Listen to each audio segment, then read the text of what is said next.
Alright. Yeah, today it's working on the nested vector again. While I was away, I separated a bunch of stuff into their own classes. Uh, and I built a basic vector implementation just like standard vector. But now that I'm separating everything, I need to mess with the data.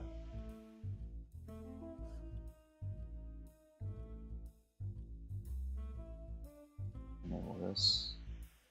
Actually, do let me check something really quick.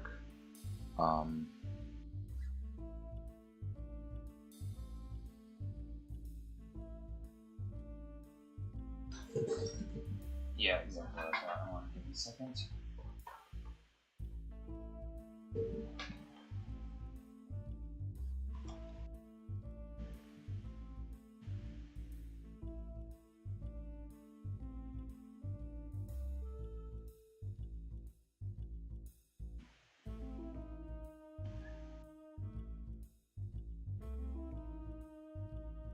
Alright, I think that's good. Alright. So,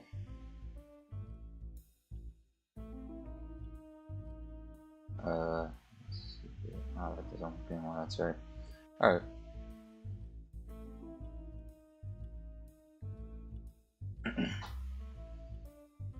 Let's get to work now.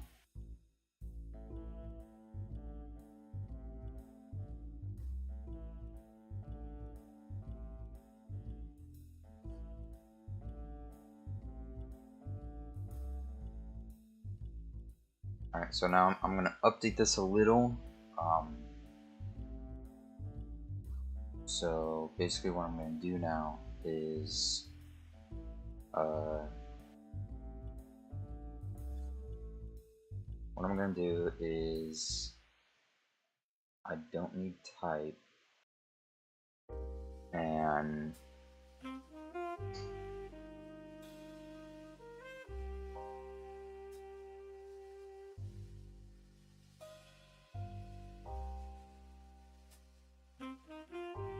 they shouldn't come from this. So base master nested vector public base nested vector. There's a lot of OOP that's happening here, but honestly, don't really care. These are no longer needed.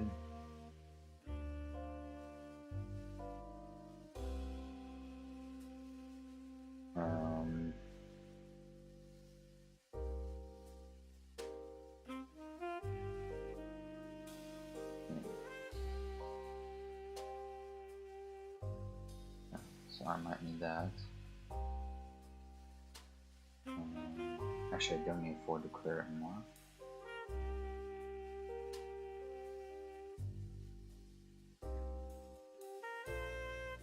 So I don't need type. Capacity multiplier, font size is no longer in there. And we're actually gonna do, I think we can template this now. Let's think. The thing I worry about is that if I do template it, if I do have this class, a template class,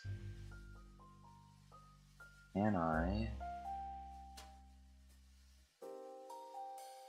No, I should be able to. I should be fine. Yeah. Yeah, I'll be fine. Because this one's templated, but the base slave is not. Yeah. Alright. This is all good.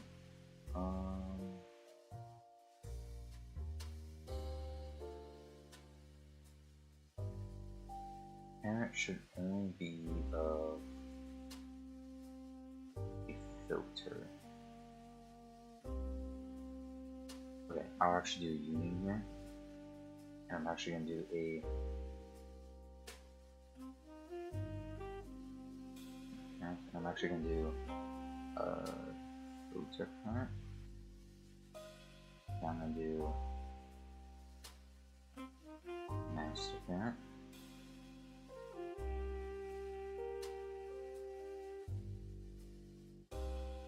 And then I would do GDI nested vector type. Type. I'll put this afterwards to align up with capacity multiplier. I'll just do define CSGA nested vector parent type int or 32 define CSGA t master 0x0 or just 1. Then we don't need to do big switching. Filter to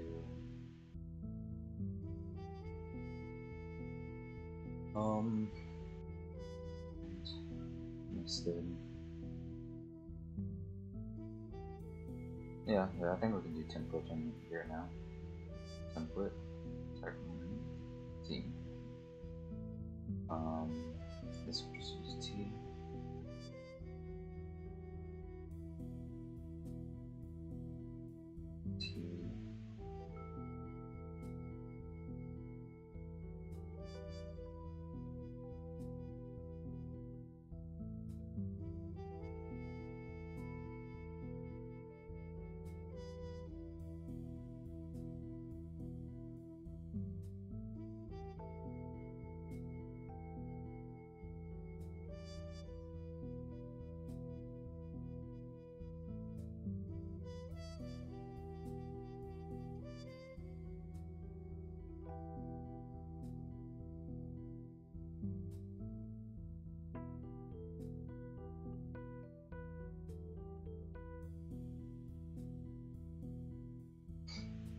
And then these.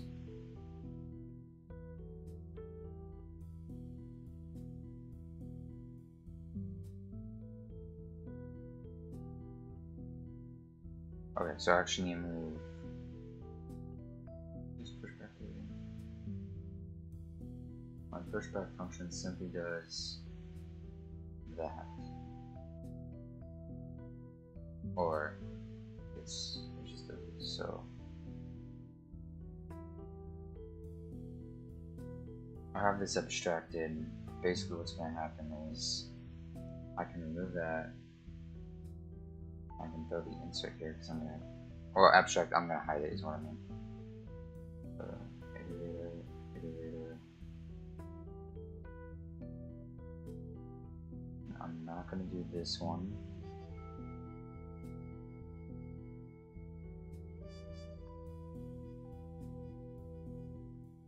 And we can remove all these template names.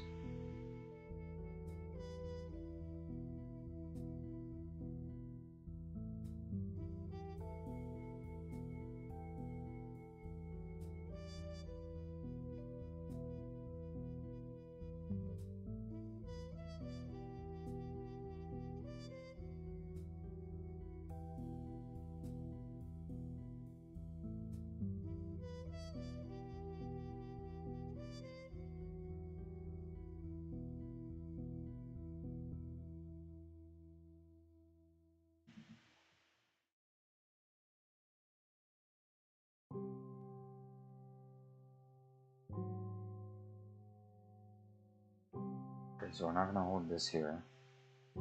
And as for data, we're just going to hold a sharp pointer. We're not going to hold next here.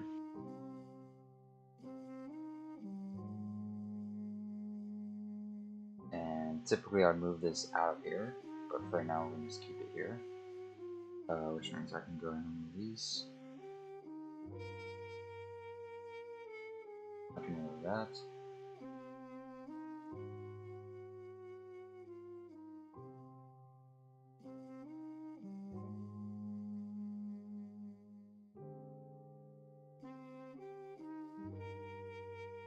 Now I'm going to remove that for now. There we go.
Okay. Jeez.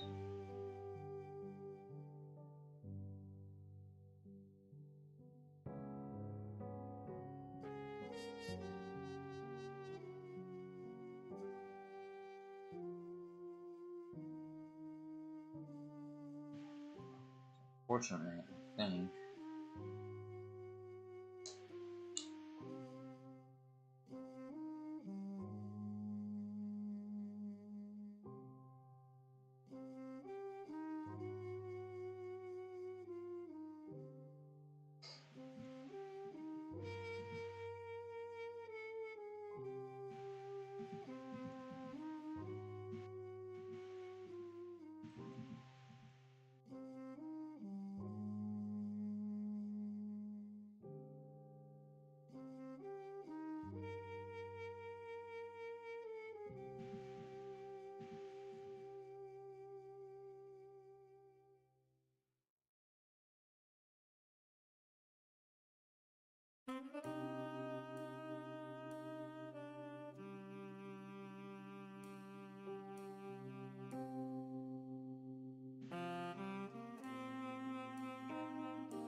And here, and I'm not gonna do anything except for setting capacity multiplier. Everything else doesn't do anything.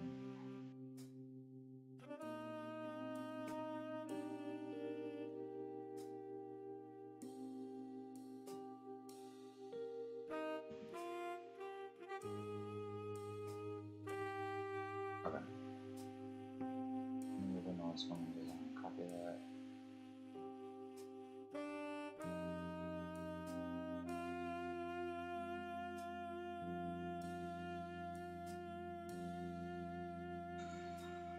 Okay. Okay. Just get a comfy line. So it's right a little nicer.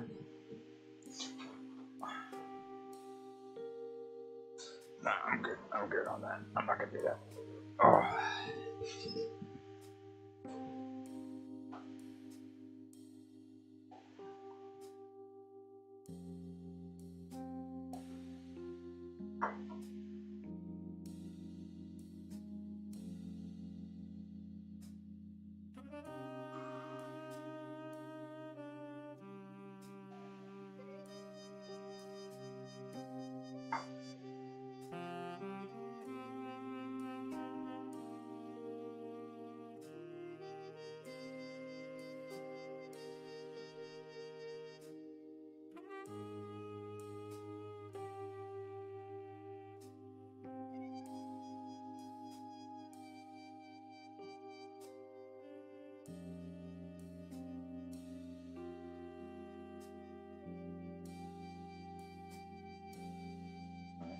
This shouldn't be too low.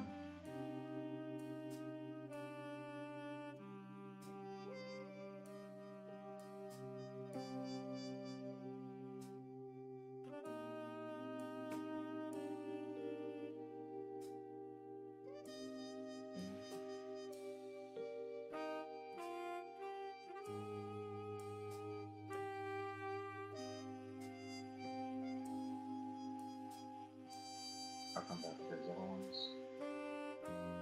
Yeah, actually, these ones I can't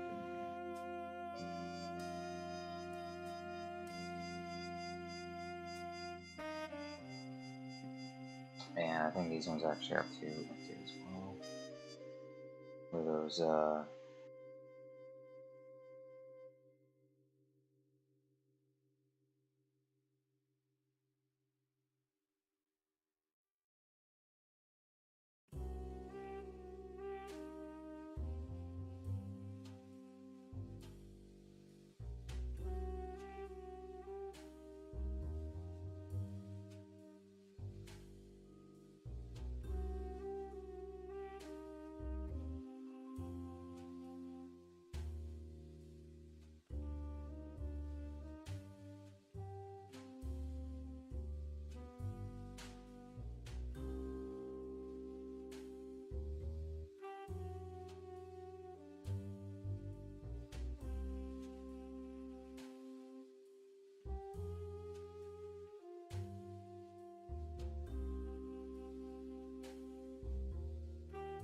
function definition not found. Oh, yeah.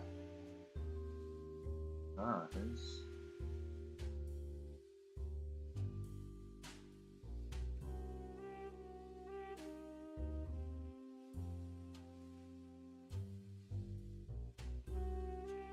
These ones actually.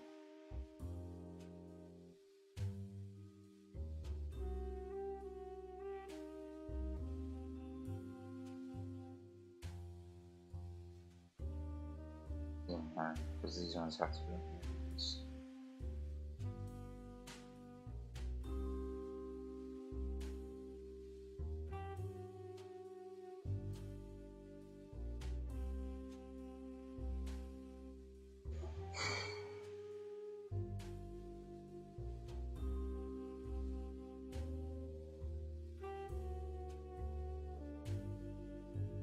I don't need to start here anymore.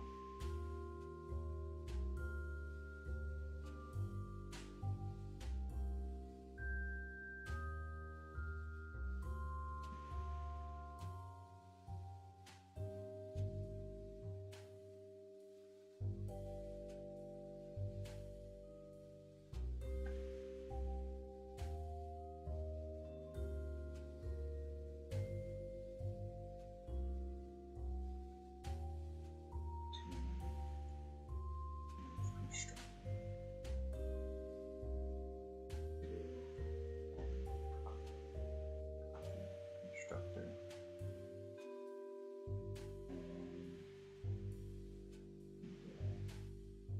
Yeah, I don't need any of these.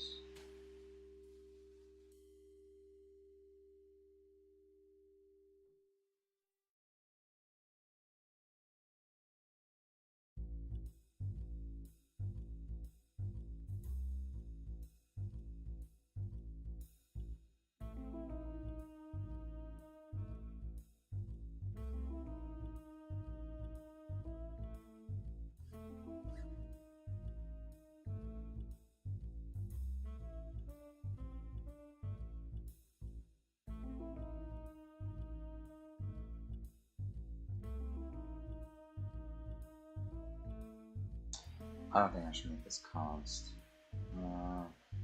I'll make a const version, not a const version.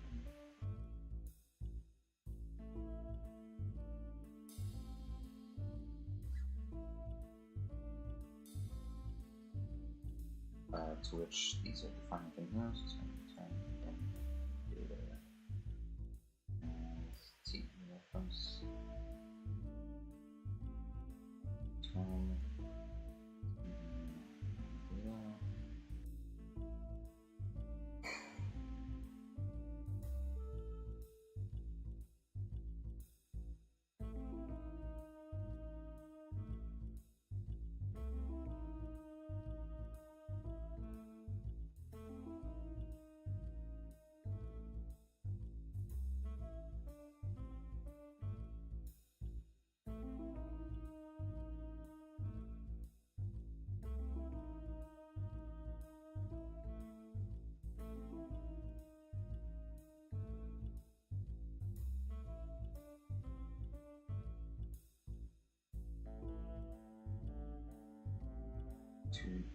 To do add copy operator, to do add move operator,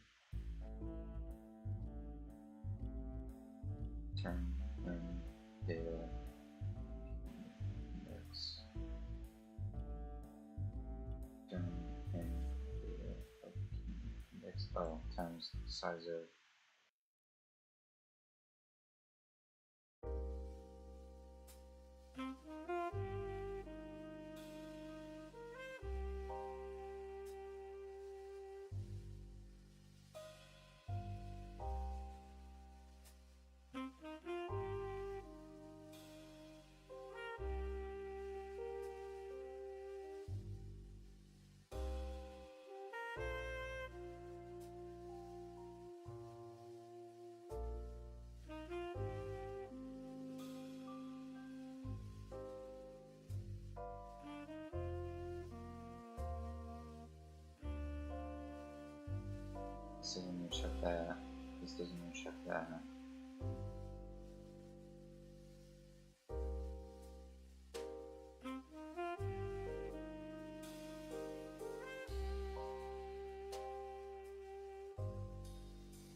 percent count.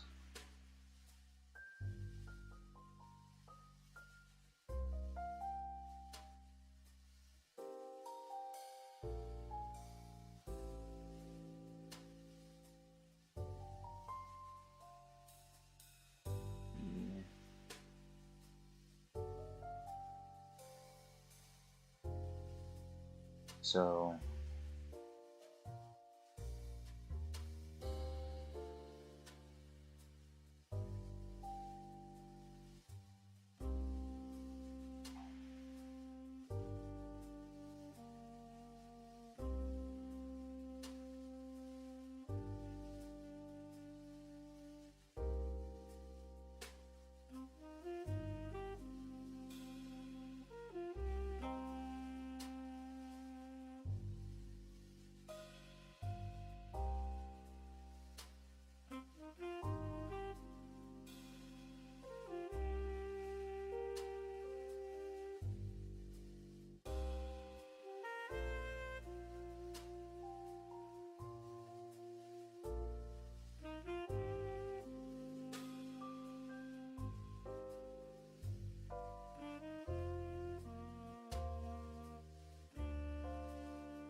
to allocate if overflows.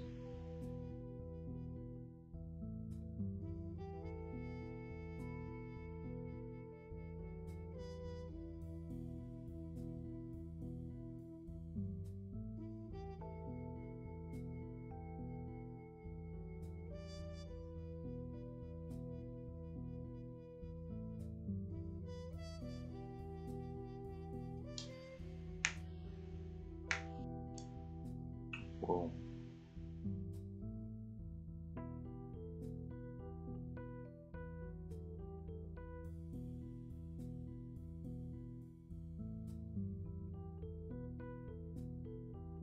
Only 113.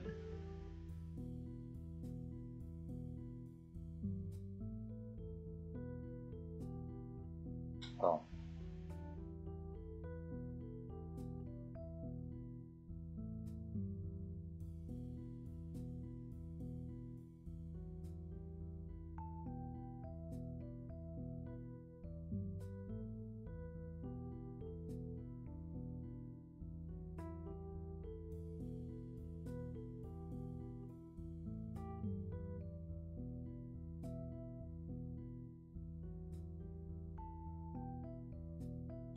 Oh, whoops.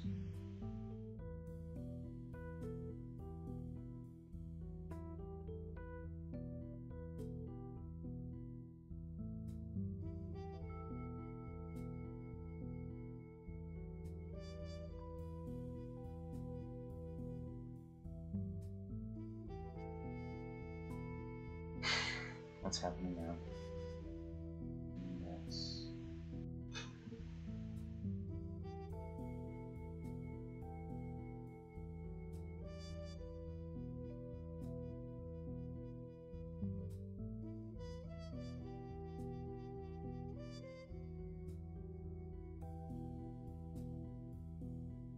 Я же сказал сейчас. What's happening? Oh, bro.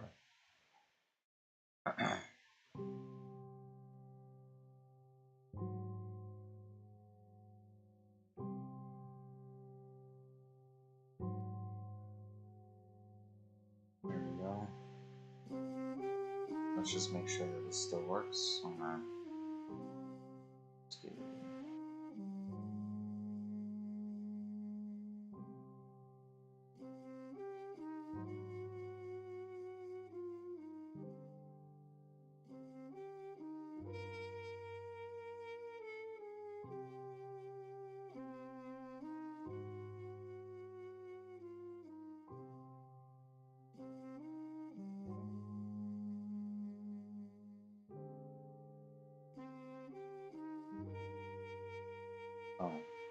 Oh, right.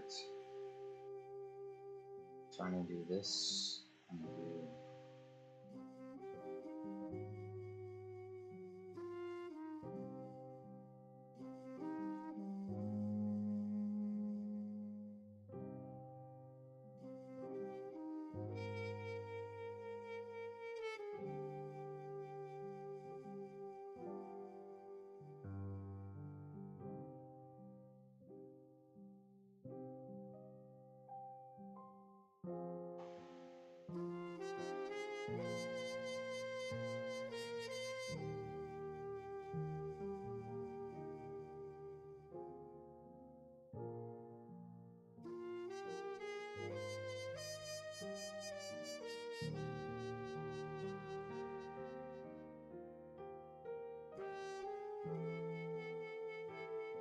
Design for it.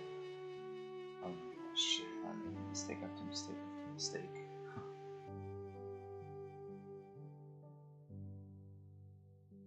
Alright, and then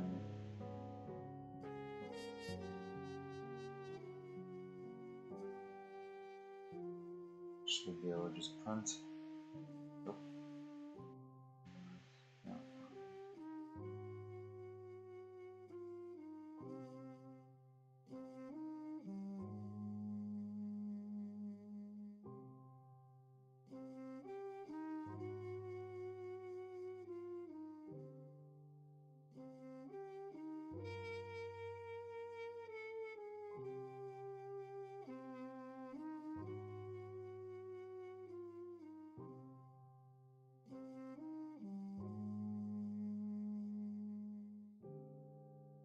Don't need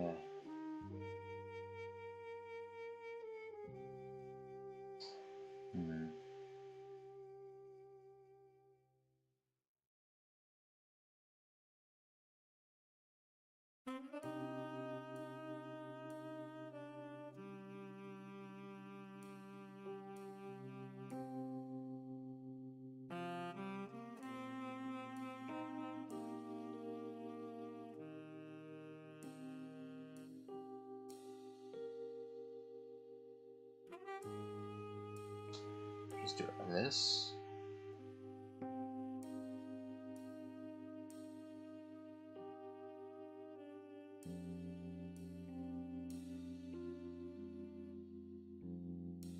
And symbol.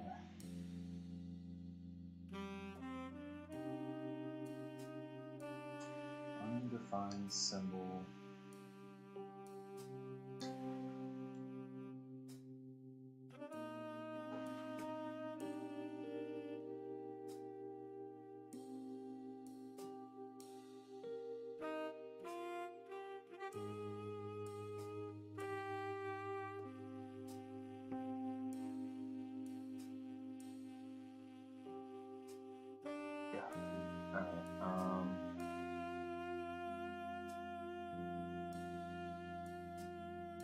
Oh, is it because these are in the implementation file? Do they actually have to be?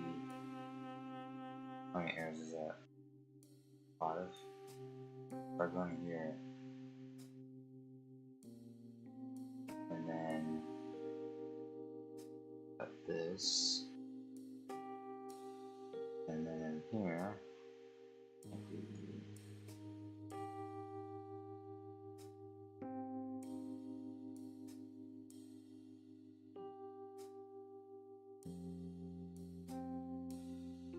oh my gosh, it is. Oh, it's gonna push the default constructor into the deleted function. What? Still because of this?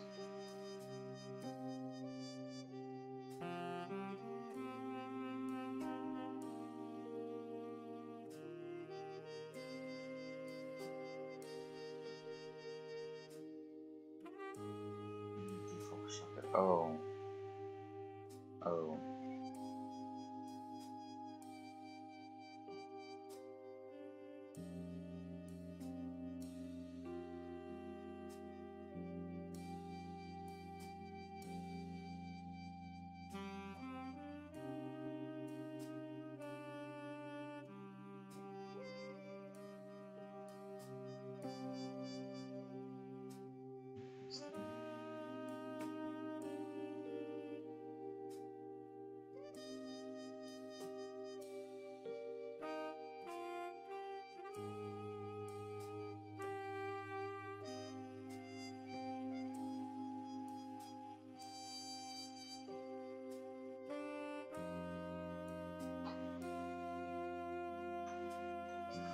Okay.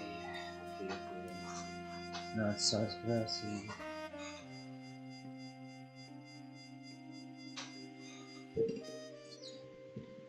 Undefined symbol.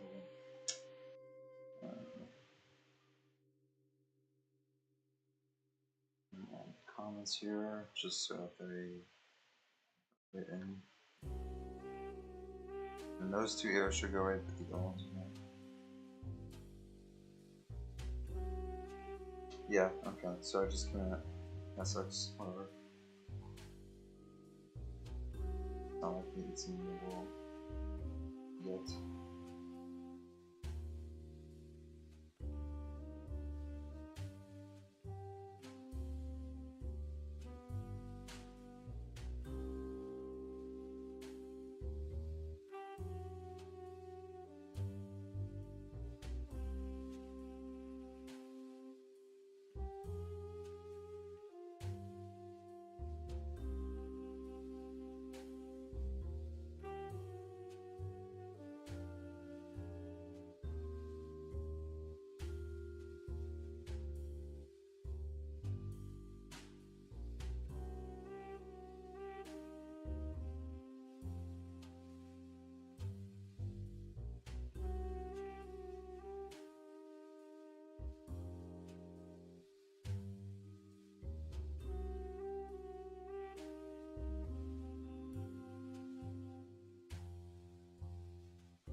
Alright, well, this is going now as well, so, because it's all just going now.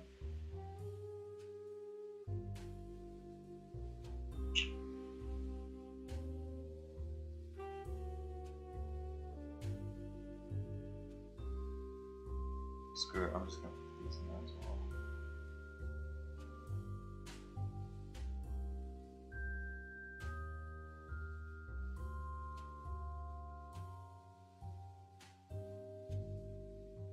Which means, if that's the case, and currently right now I have nothing in here, so I can just go here. Then I can go and remove these inputs. And replace them with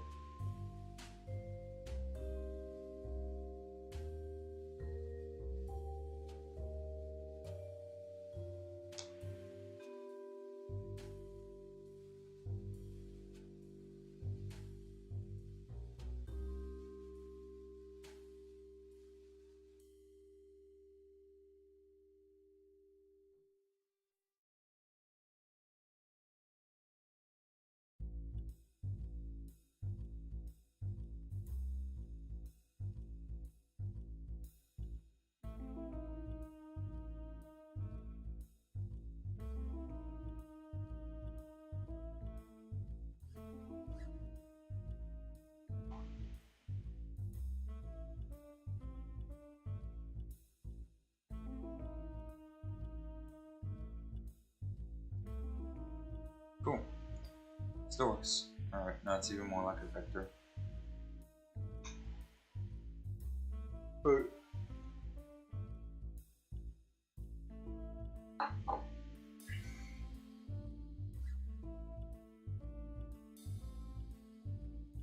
it's good.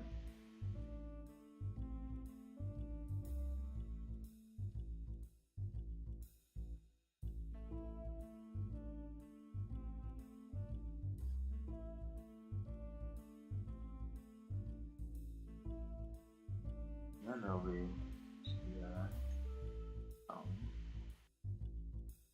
To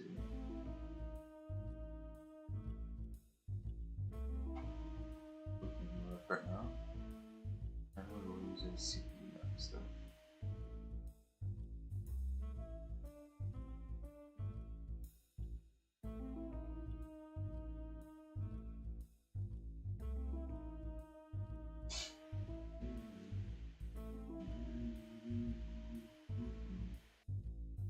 I'll just call this to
instructor.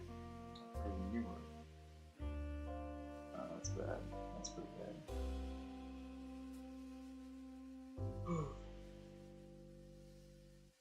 Boo.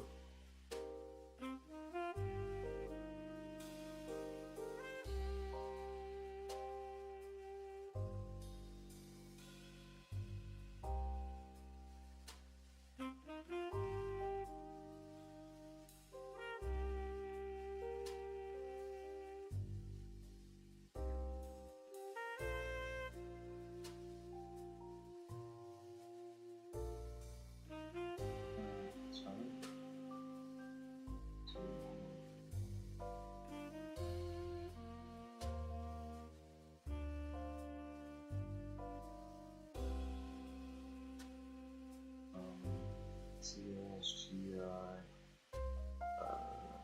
slowly nested, or nested vector type.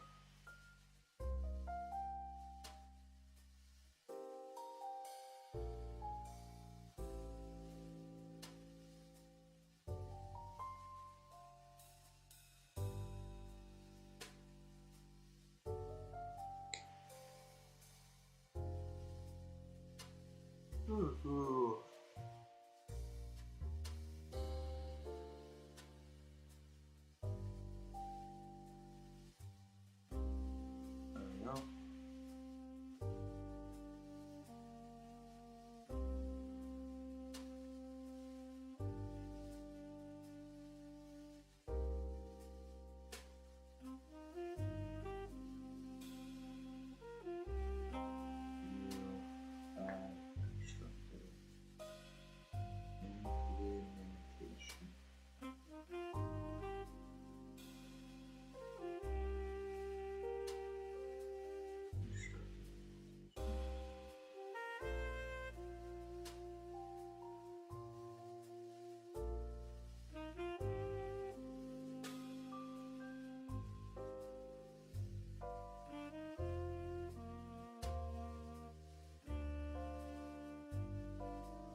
resize button.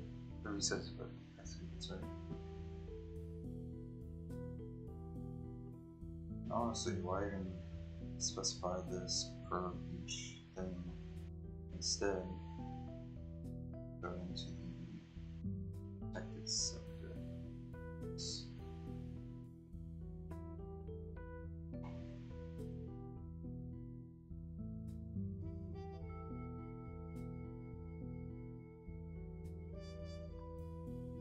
Okay. Yes. Yes, that's why. Alright, right now we'll just leave it on. Oh my god, what do you want?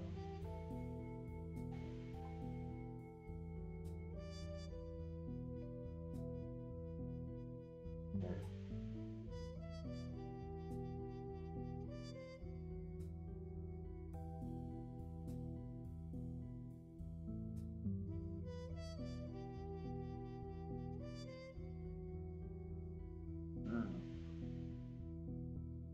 It appears I forgot to fully clear that. Okay, yeah, that's good. There you go.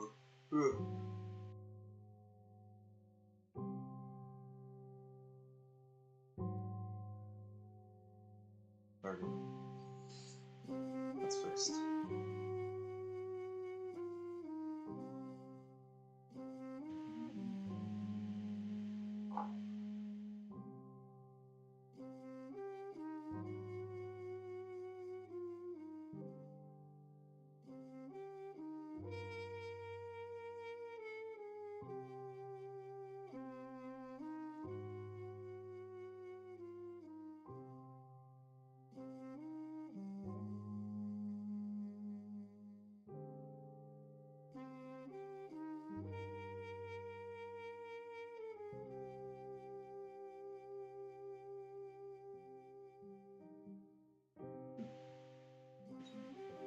Alright. Here are all this data, and it does correctly write to everything. It's able to print it. So allocation works correctly. The size are 7 elements, but the capacity is 10, means 3 spots left over I can insert into, which is great. It works.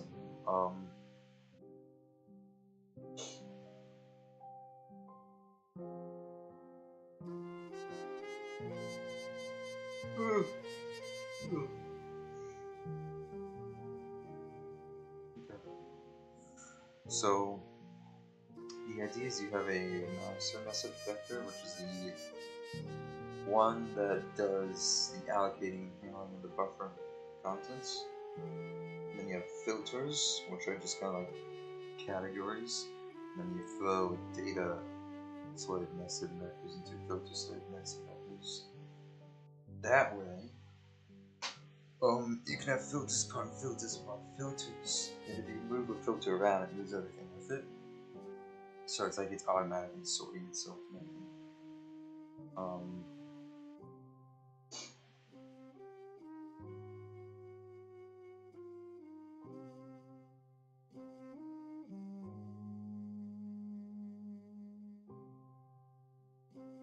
I just gotta figure out which functions I want where, right? And if I want it into subclasses, why not just print to a base class? But I don't want it somewhere else, so I gotta figure that out.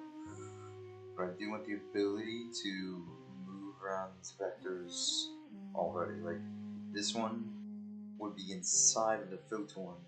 But if I have 2 of these, right, I would want to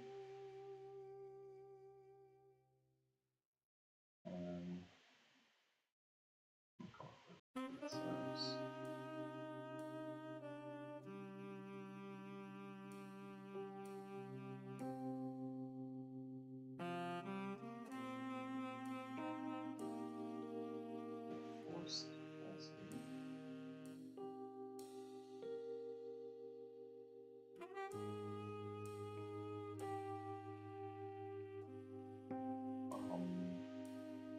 Let's do that. So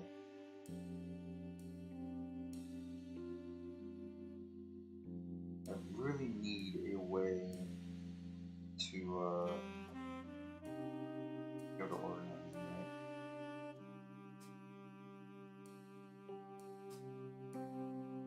S6.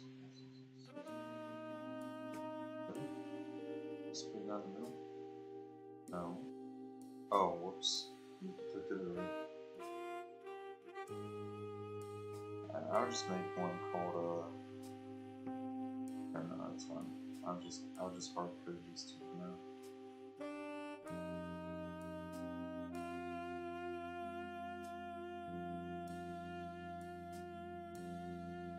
So I can do 63. So that's great. The idea I have though is I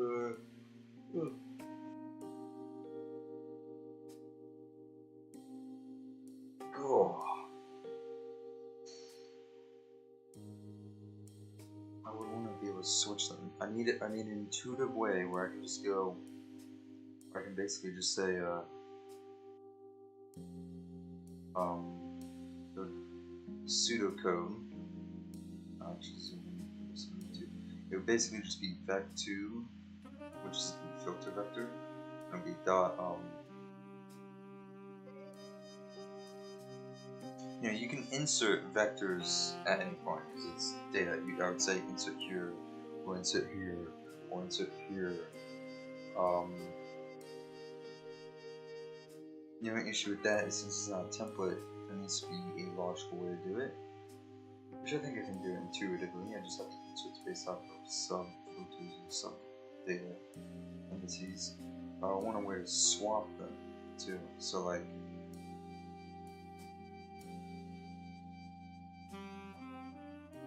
So right now, the first one would be vec3, the second one would be vec4. Let's say I wanted to swap it.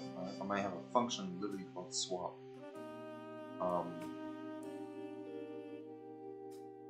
But if I wanted to insert at a certain point,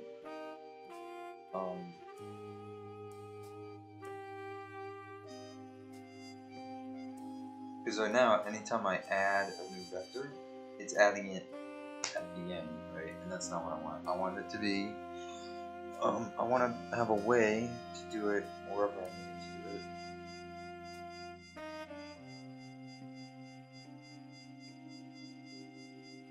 I'm going to figure that out. I'm going to figure out how to do it.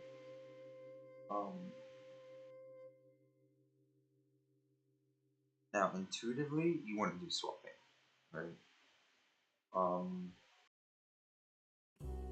What you would do is you would my layer like for example my layer abstraction, each layer would be a filter slave nested vector, and then each wafer would be a data slave nested vector, right? But the filter slave nested vector, right, each layer would be that. So I would have, whenever I create a new layer, it goes on the next one down, and I never swap layers, okay?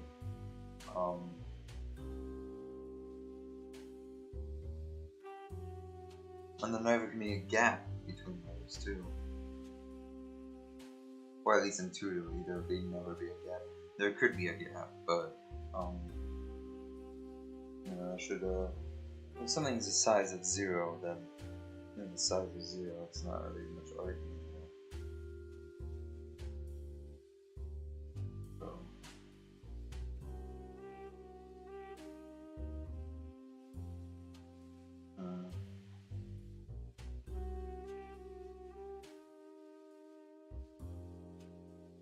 to which I might also add a new struct called struct data slave nested vector create info config public slave nested vector create config. That might be like a boolean that says track or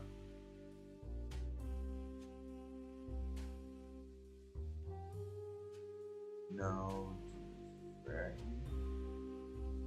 No, that's not how this system will work in the first place.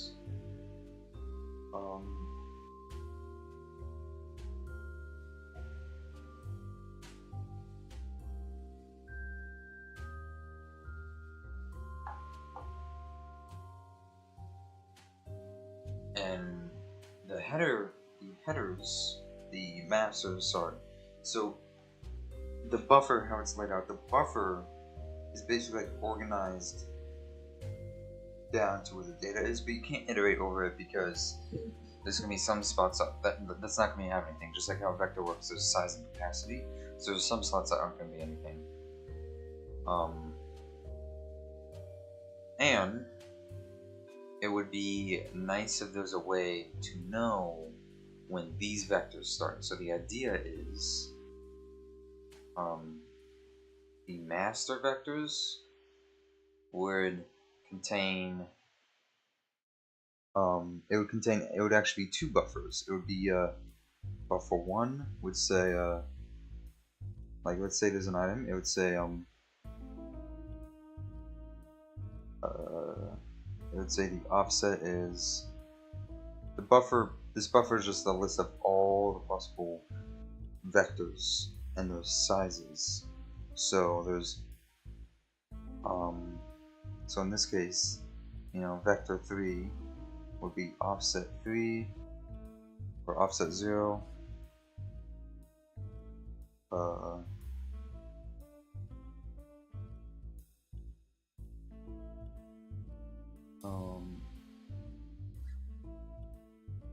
Data count for data size. Data size of data is 16, and then yeah, so that specifies that. And then the next one would be data count 3. This is 16. But because this would have allocated 6 by now, it says 6 times 16, which is 96. 96. Oops, not that. It would be for this one. So, and then buffer 2 would look like data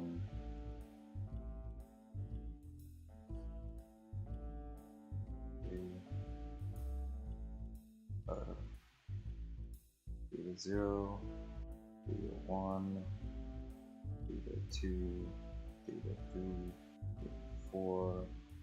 Actually, not data 4. This is only 4. Empty, empty, right?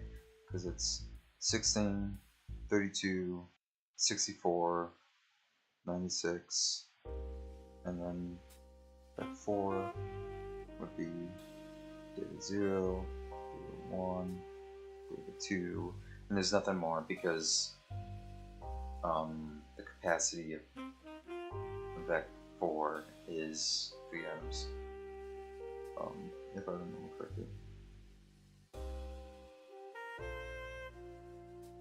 So, yeah, see. So to iterate over on the GPU, you won't be iterating over the second buffer. You actually just iterate over the first buffer and use that data to indirectly iterate over the thing. So you would actually do a for loop for this, and do a for loop for each data counts inside. Right. Should I make a maximum of like a certain amount of commands? Probably not really, actually. I probably want to.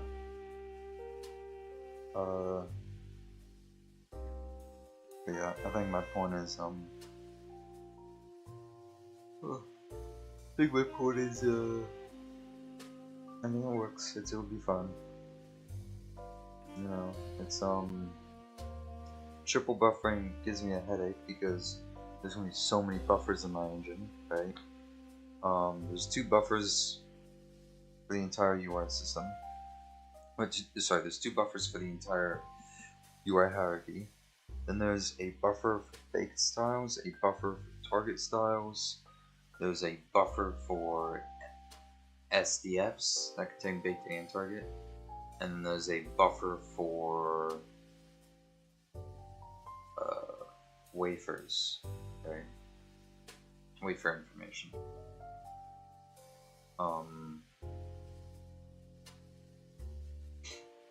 That is, unless I make it so you can actually add a header into your vectors, but I'm not going to do that now. Which means triple buffering, there needs to be a way to write to all that. And my friend pointed out he does only triple buffering on the staging buffer, and then he does a single GPU buffer.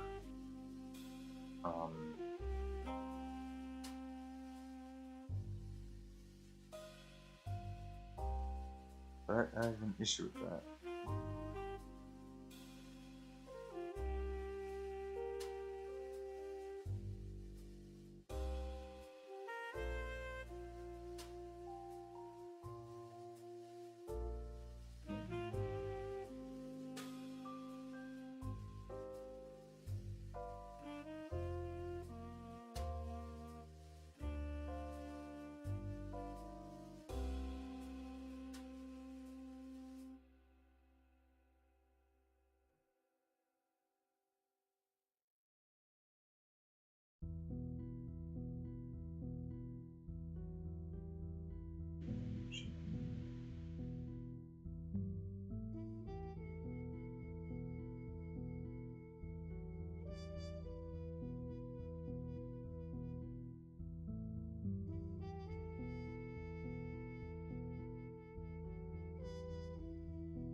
Yeah, the idea he told me about. We have 3 staging buffers and 1 GPU buffer. That would cause an issue because synchronization errors.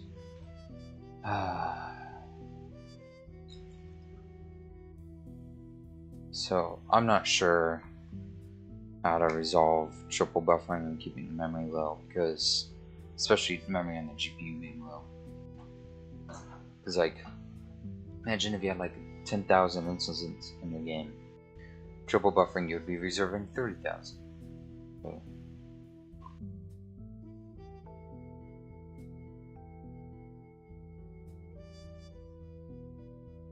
God, dude.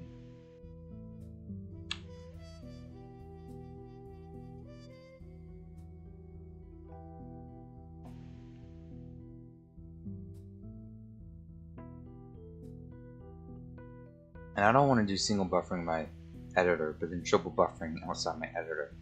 Because you need to build your game on top of the idea that you might be doing triple buffering. And you might miss something that you don't show an error in the UI, or in the editor, because the editor is all single buffered, while the game is all triple buffered. So, I'm not sure what to do about this. Because UI can start taking up lots of memory, like lots of memory. My UI system is optimized enough that I feel comfortable making text editors with, because like, it used to be every single element, no matter what, was like a total of 100 to 120 bytes. But now, it's different. Depending on the way you set up your editor, you can have a single character only be 30 something bytes, or 40 something bytes probably, instead of the 100 bytes. So you can have a lot more characters. But then you can have like really crazy stuff even with less memory.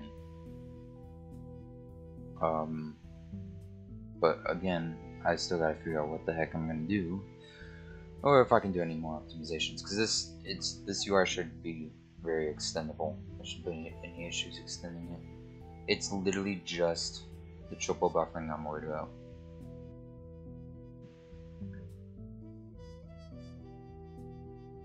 Actually, I'm gonna look up optimizing triple buffering. I like triple buffering. It speeds things up because you can be rendering the next frame or the current frame while the previous frame is still being rendered and presented. It's cool. That's kind of cool.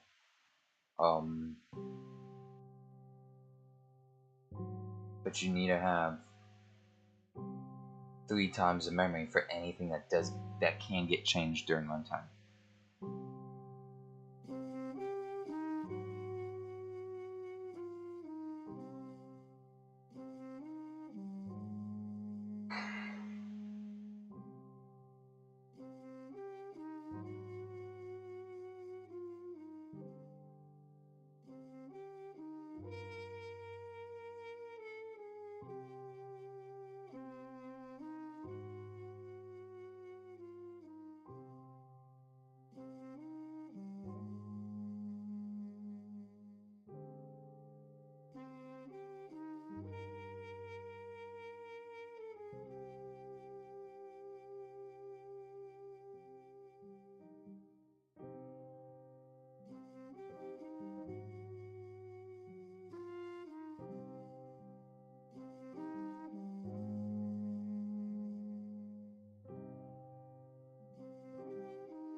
I'm just worried about the memory and triple buffering. That's it. I'm comfortable doing triple buffering. I know how it works, but it's just the memory I don't like. The memory costs. Because that basically imply that I need like 3 of these at once, and that just kind of sucks. I don't want to do that. I think using 3 staging buffers and 1 GPU buffer is a cool idea, but I don't think I think that would cause synchronization errors. So either I double down and I use triple buffering, I use single buffering for the editor, and then do triple buffering for in-game stuff. But I have to rely on the fact that I make sure I program things correctly, because I won't be able to test if triple buffering works correctly in my editor. Or I find some other alternative idea that I didn't think about. But I don't know what. I don't know.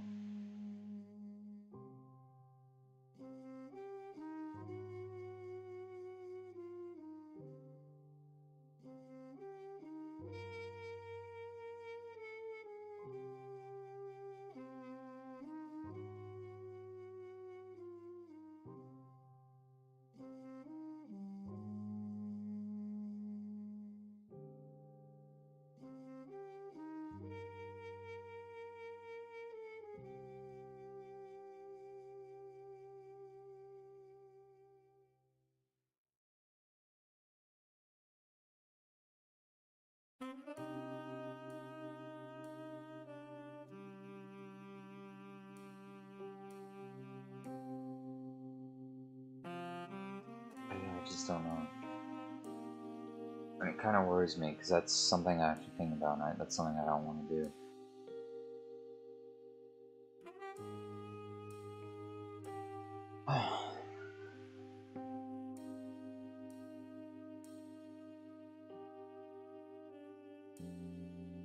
I might ask a GP here in a second. Graphics programming Discord server.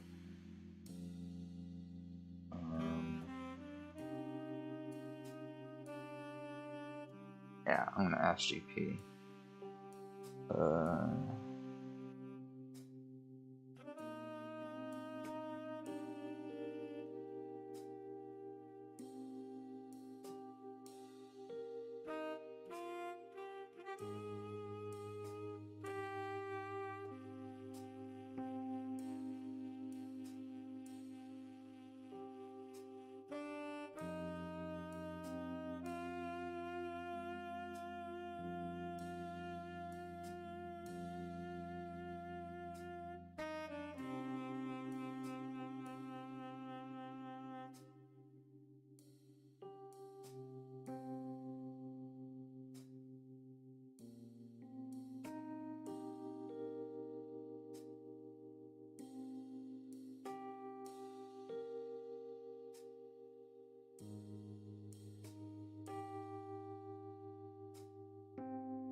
Yeah, alright, ask the question. I have no idea, actually.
You sync the copy from staging to real buffer with the previous frame finishing. So you copy from staging 1 to GPU.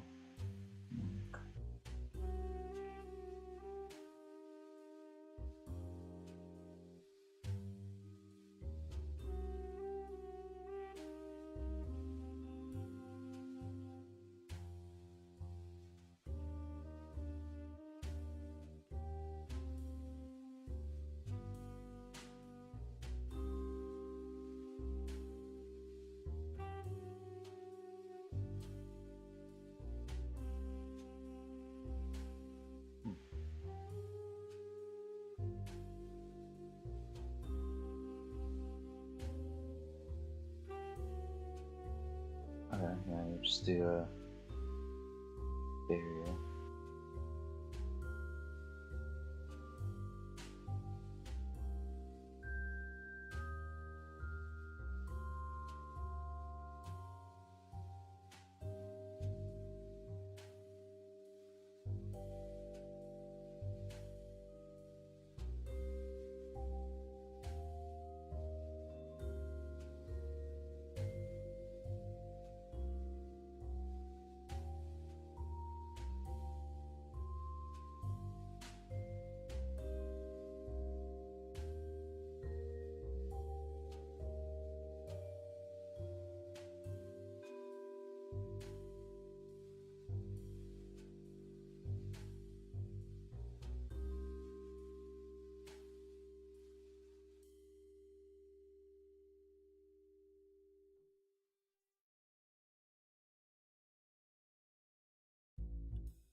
Alright, back to coding this. I'm sure I get stuff done.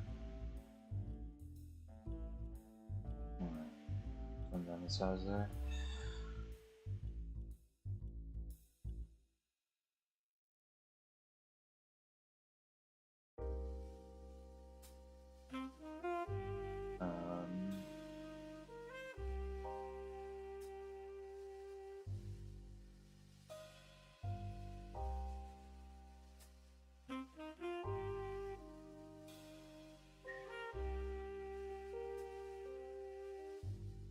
Alright, so 3 staging buffers and 1 GPU buffer, and I just do execution barriers to sync it all up.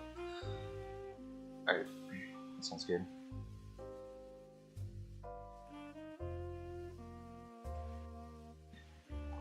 Oh.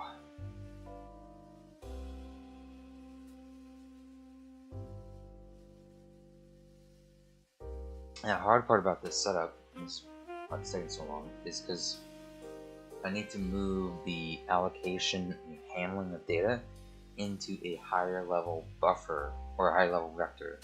And then whenever things need to be sized, it's basically going up and it's requesting, hey, can I have more space? Can I have this amount of space? And I'm currently at this amount of space. And then that thing will need to go up, and that thing it needs to propagate through the tree, and it needs to do downward propagation because it needs to be able to understand.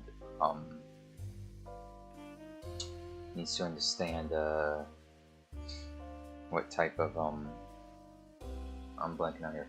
It needs to be able to understand that when it's looking for more size, that it's taken into account the other things with it. So if a vector goes down on 2 vectors and this one resizes to be this big, right? It needs to basically know that size, multiply it by the capacity multiplier so it's even going to be bigger, and then it needs to request that size. And then when things update, when that thing updates, then everything needs to do a bunch of copying back into it, into that main buffer. Now for things before it, I can just do one huge copy. It's basically 3 copy commands. It's basically down to a few copy commands, because it would, as soon as it gets to the master buffer, it's basically telling it the exact offset at which it starts and the exact size here that it needs to be to copy. So it's just going to copy everything back into the place where it was over here, and copy everything and adjust it over here, and then when it goes down the tree, it itself can make its own copy forwards and backwards just like before, because obviously with the capacity means things gotta move around as well there, and it should auto handle itself further.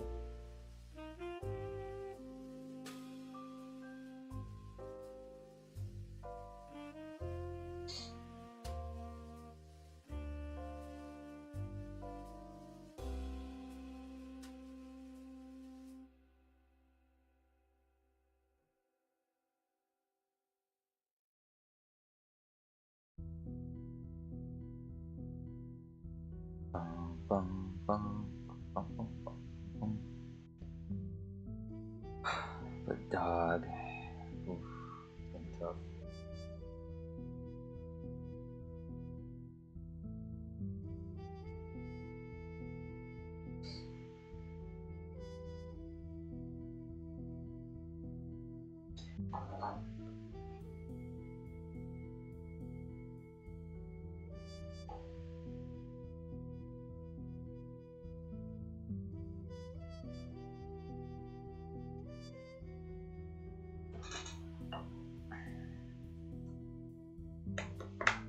Also, I just realized when I go to work on tags, those constructors need to be virtualized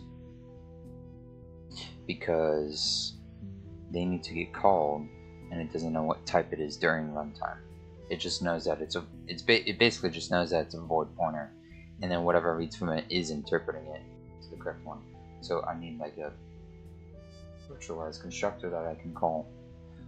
It's gonna be interesting. I want to see how that plays out.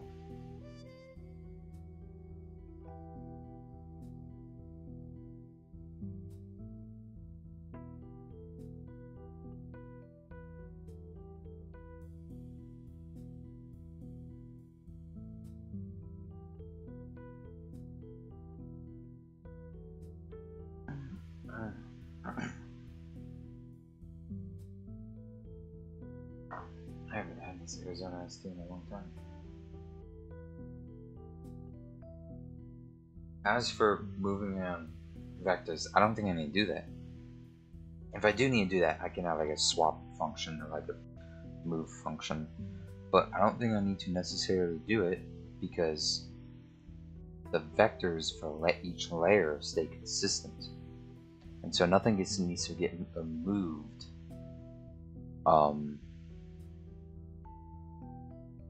And if I do need to move something, I would just be constructing a new vector at the correct place and then copying it over and deleting the old one. Although it would be kind of nice for a dedicated, for the system to not think of copying and destroying like that. Instead, it'll be nice for it to use the move constructor, and the move constructor would like actually adjust things on. It would be kind of cool, but I digress. Right now, my system would not be built for that, so I'll make optimizations in the future.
Okay, so massive vector. I'll probably have a void corner, or probably sharpen and data and pointer. I would definitely need a size T type, and this would be for the in size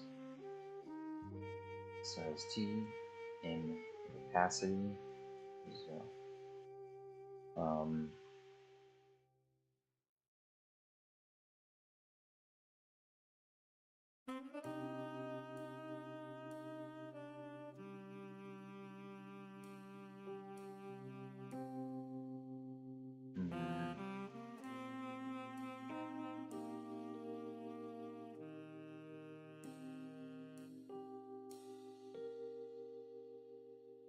So filter slave message vector would need a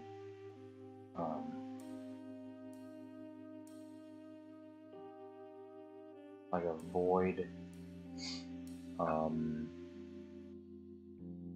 man, dude. Let's just think about at least how we store stuff. So it would store it as a standard vector of references to these, and say im slaves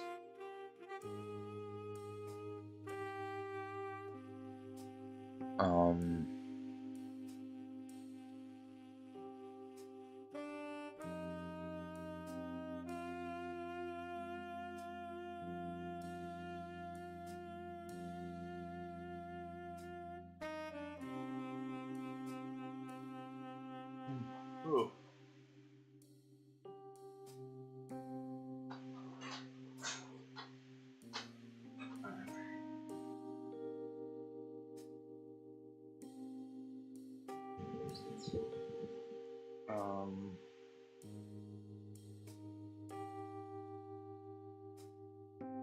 Actually, this doesn't have has no idea about what sentence. So filter goes the carrier function like void allocate or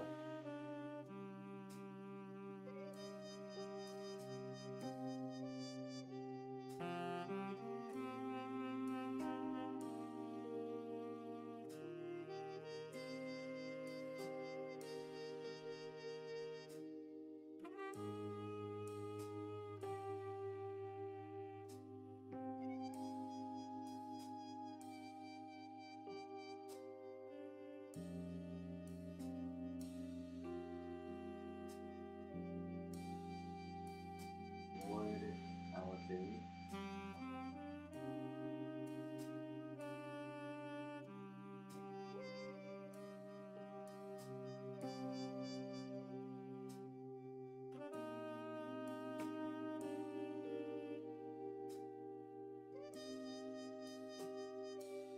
Char and location and pointer and size t.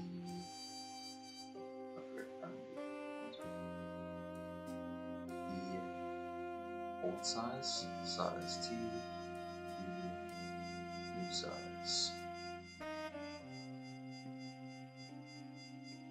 old.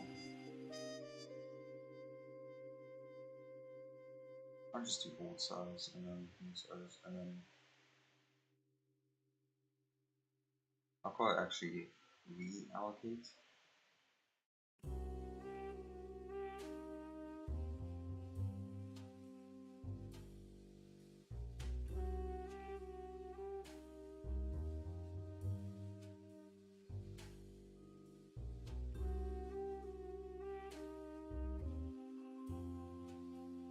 Alright, you know what?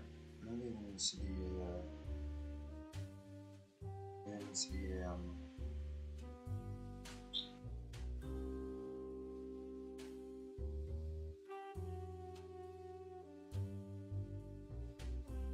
base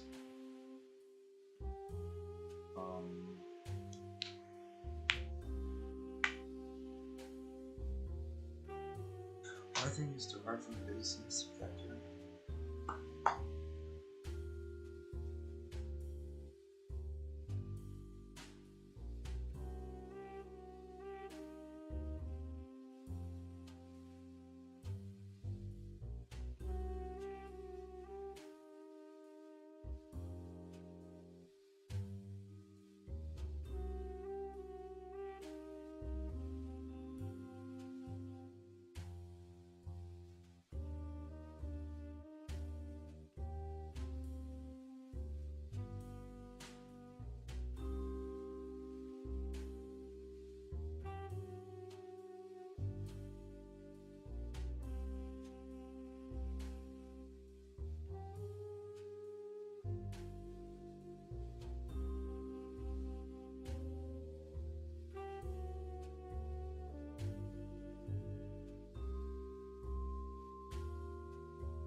I think this will just be one of those ones that is right here. Oops. As a virtual, and I'm going to get a pure virtual, so we can't have this class. On top of this, I will try and move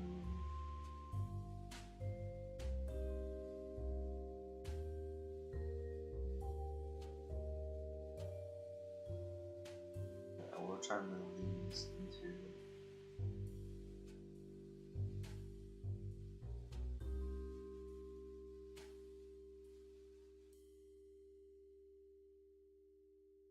there.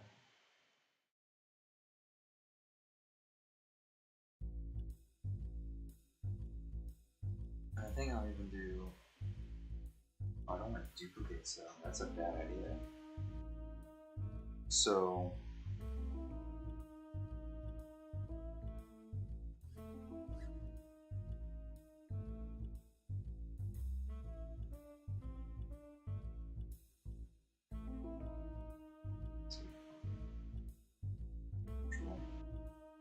put something like that, and then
as we move to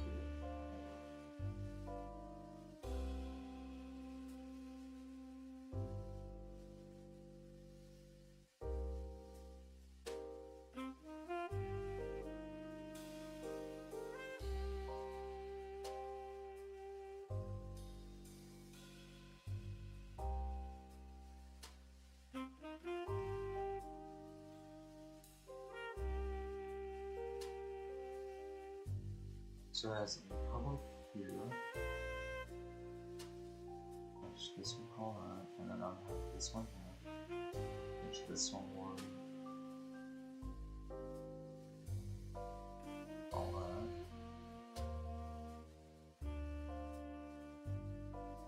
I'll virtualize, so we'll make a copy. Base class initializer base necessarily means both a direct base class and a virtual base class. Base necessarily representatives. That's one is derived publicly and the other one virtually. What?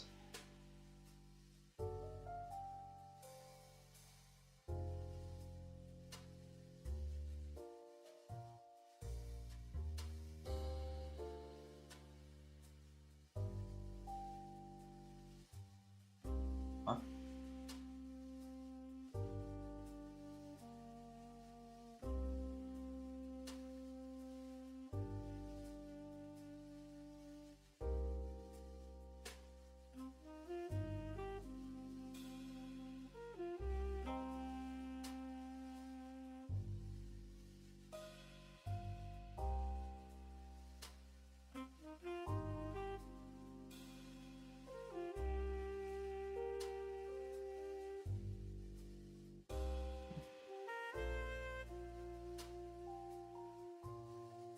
So I have base nested vector, which has the data.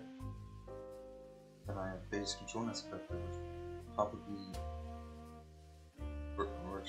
virtually inherits from it.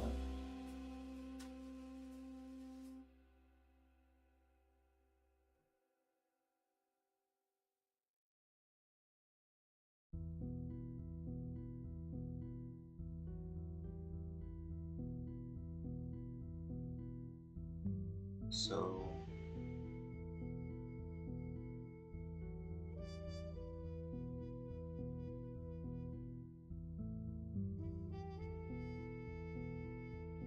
good in here.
Okay. I understand that.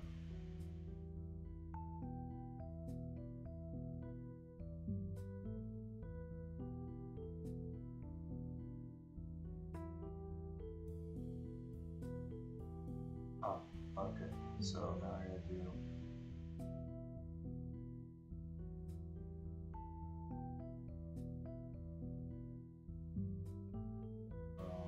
kind of quick piece. And then I do something or roughly. Let me get that copy.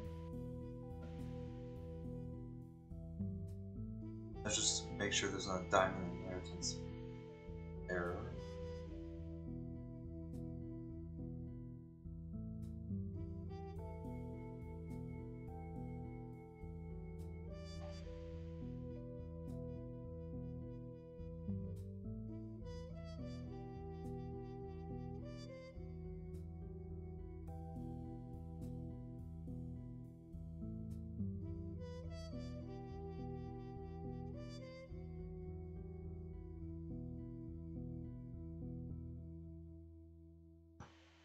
Does it not go up the tree? I thought it's supposed to go up the tree. Oh, there it is.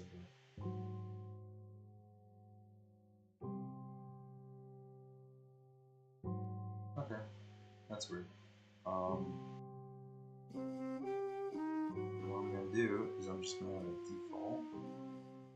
Well, actually, can't I just do equals where I usually set it to? As a default, 1.2.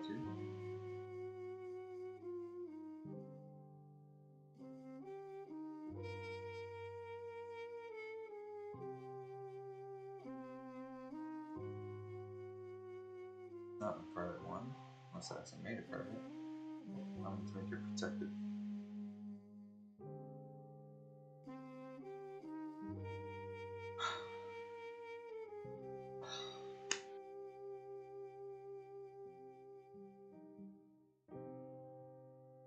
Oh, yeah,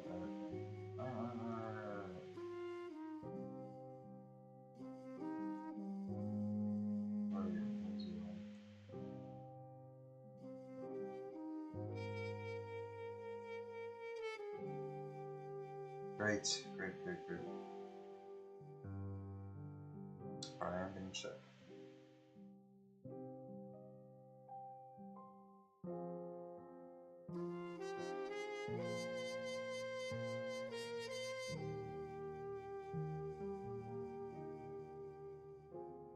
So now we constructed any capacity to be over for 0. That's it. Default is 1.2.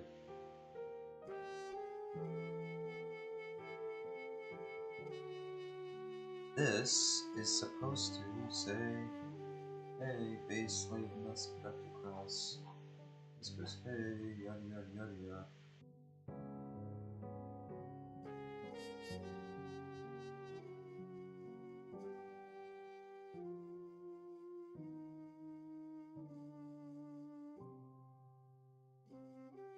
How is it supposed to work its way up? Should we go twice now?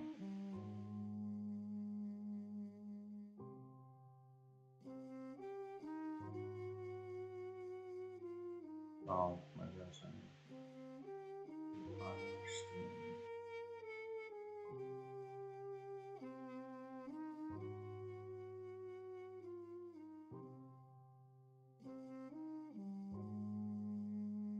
One, 1.5, 1.5. That's it, because it's the other one was also slow.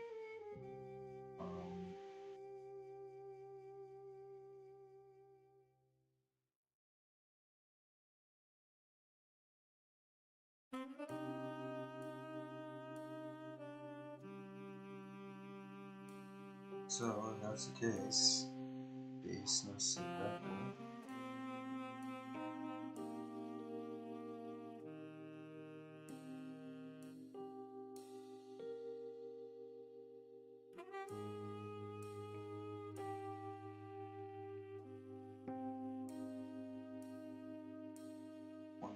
Two.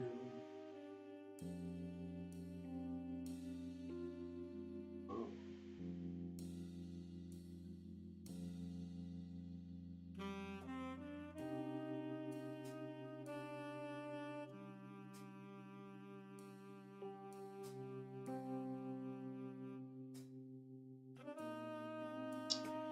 Oh, interesting. So it's calling the default there.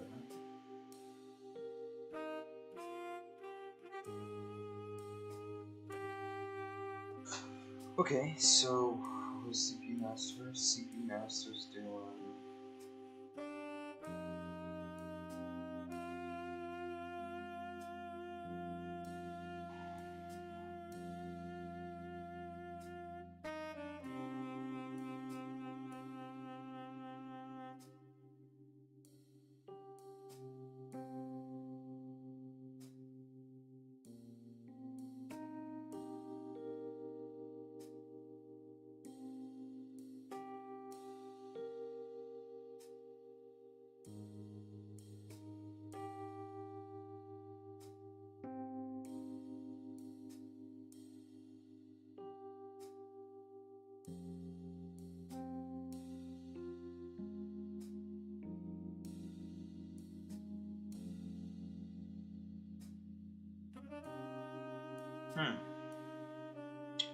Oh.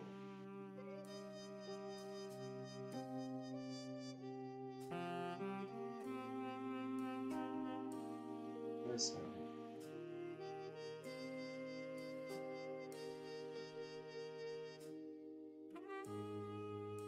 oh, it's calling that and then it's doing that, but once it's coming from base control, which could be doing it.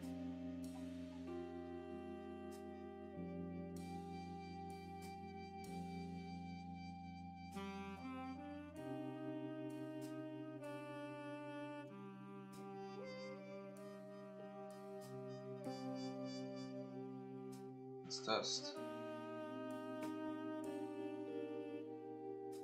Is it running BL? Would it not say A? Or it would say A, obviously. Oh, also, what? Oh wait, I put in the wrong one here. So why is it from B?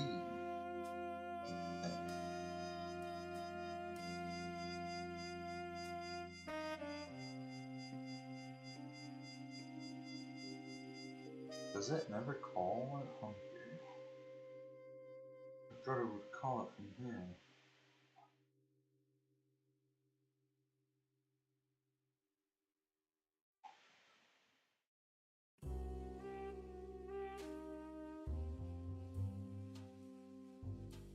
Yes.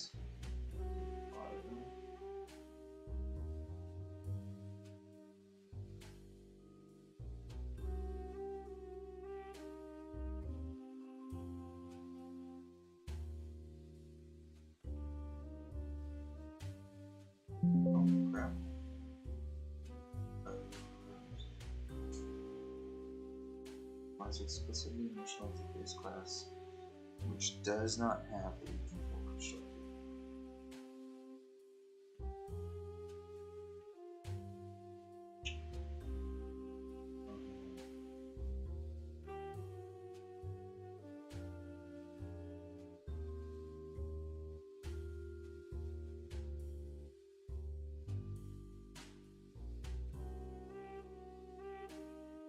Oh crap, I did. No.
I'm confused. Which route is it taking?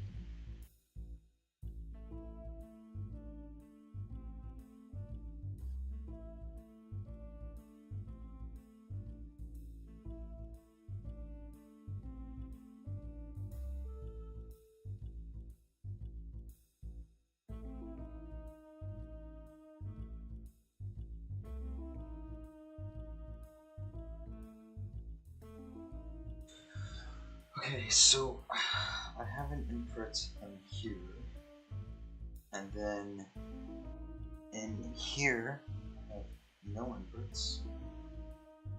So like, let's say I did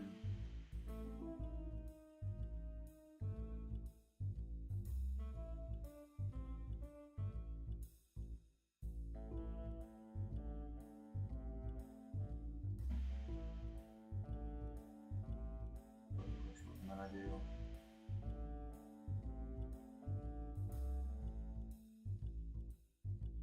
oh, I think I need to do this one.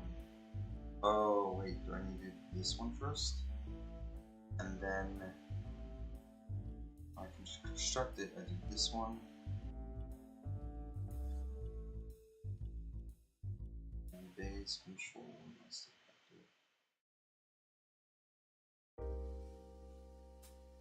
that the order?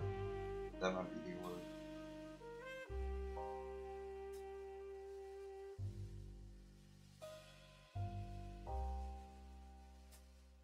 No, it still says 1.2.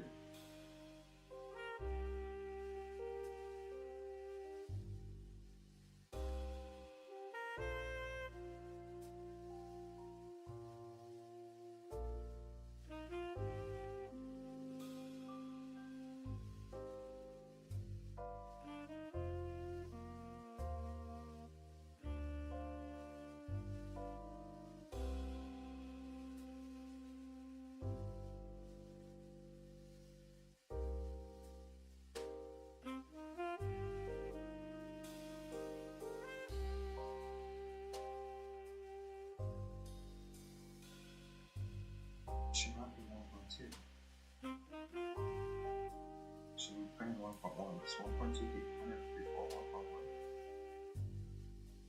1.1. Does.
It's where it's whatever's constructing is, I guess.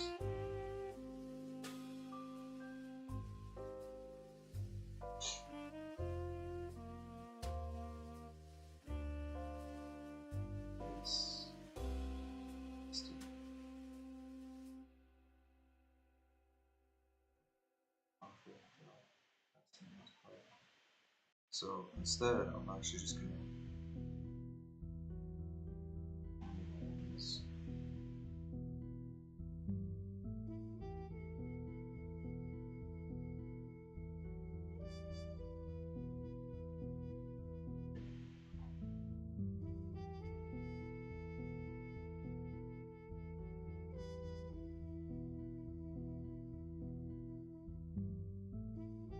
base master needs to vector.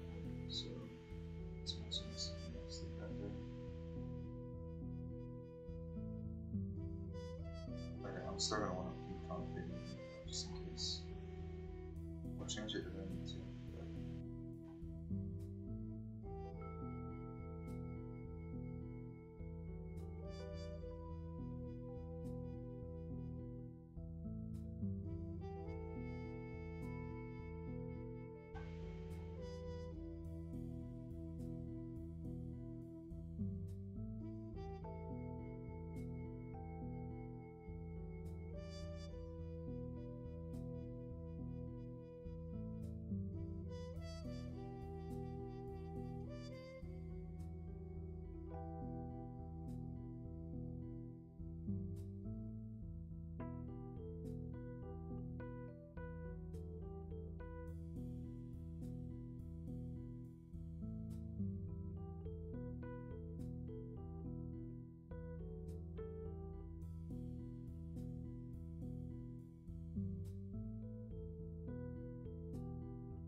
Fine, that one's this is also not 1.1, 1.2, and then 1.1. Alright, so let's move on to constructing it twice.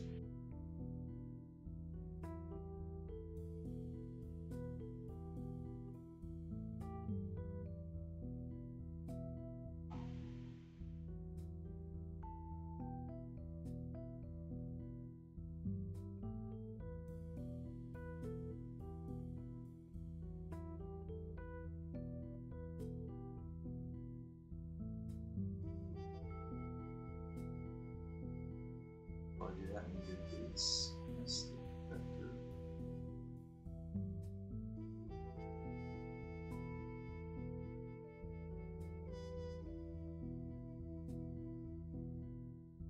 So that is based.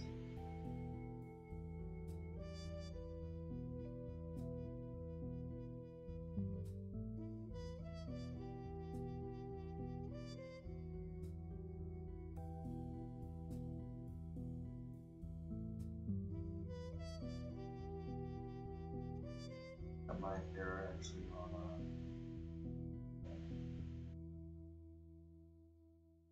this one.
Oh, hey, what's up, Thomas?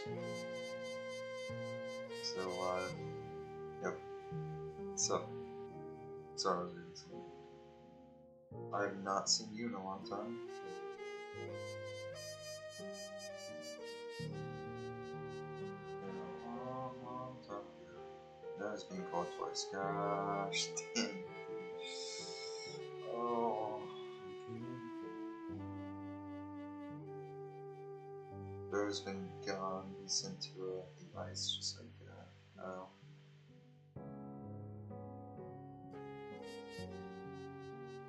Shame.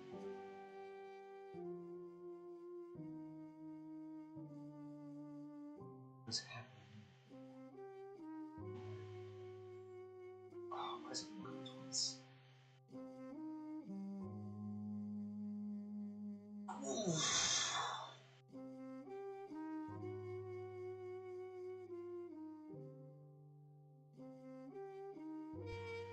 Oh my gosh.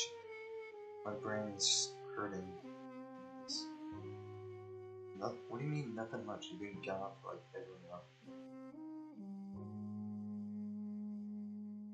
Use virtual. C is. Oh, but it's yellow, so. It's right. I place it. Then. It's mashup. Let's still do that one first. What? Why not? There's someone. You mean you got it back? I'm so confused. You probably just have to tell Kyle, honestly. I don't understand. So, no more gaming, I guess.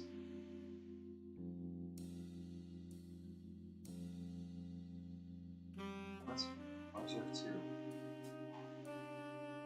What the heck is wrong with y'all? Right? It doesn't make sense. I mean, you probably shouldn't talk about it in the YouTube chat, but like, I don't know if there's any way for me to contact you otherwise. Why can't you get to school?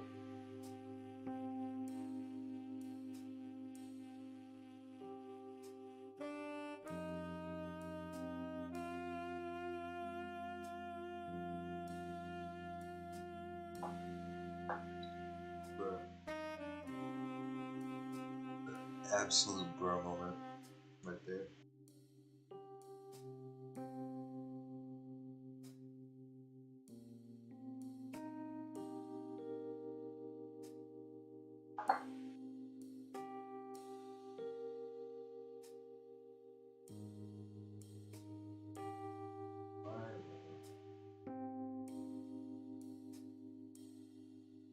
guess no more Fuegos.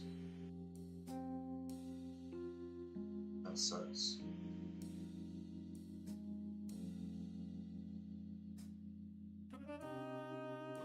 Parrot Serum.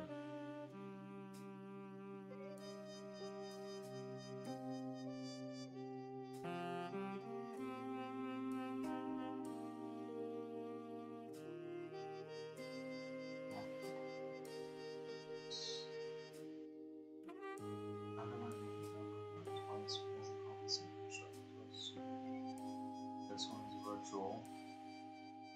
This one is also virtual. Oh.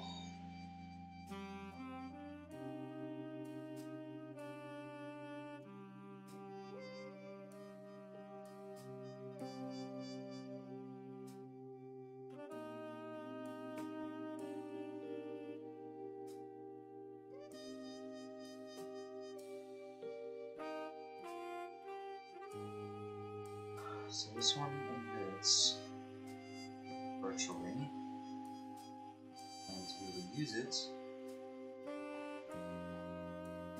I need to do a color. Alright, I will.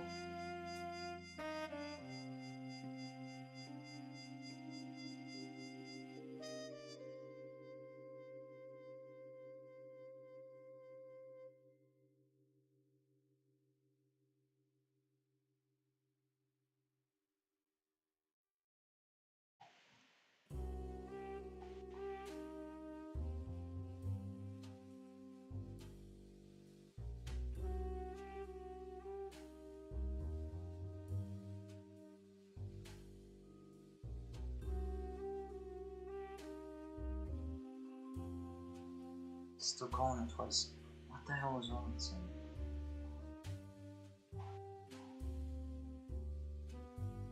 Oh my god, I'm gonna blow like a gasket or something. Oh my god, it's because of that.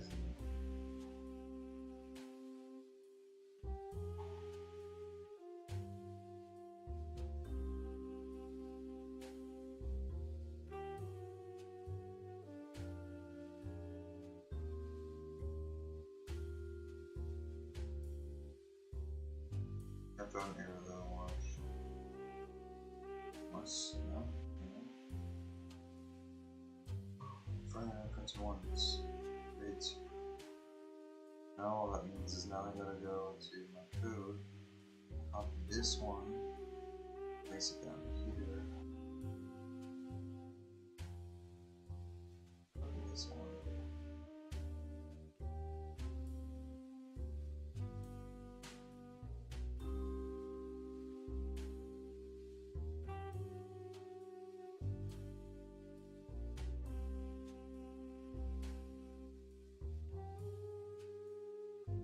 I'll just throw breakpoints at this.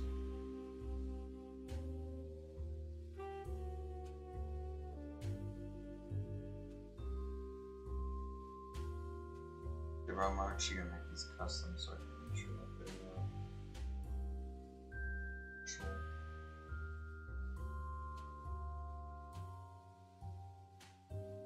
Okay, yes. Yes, they work, they work, they work.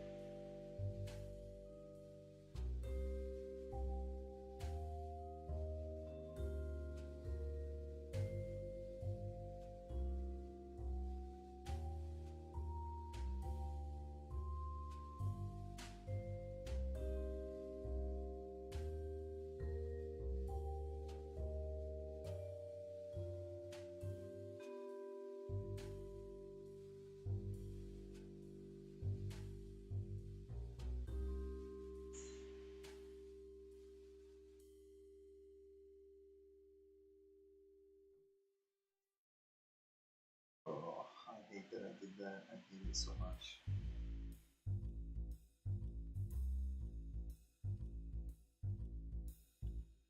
Now it's gonna be so fragile. I want to change the video.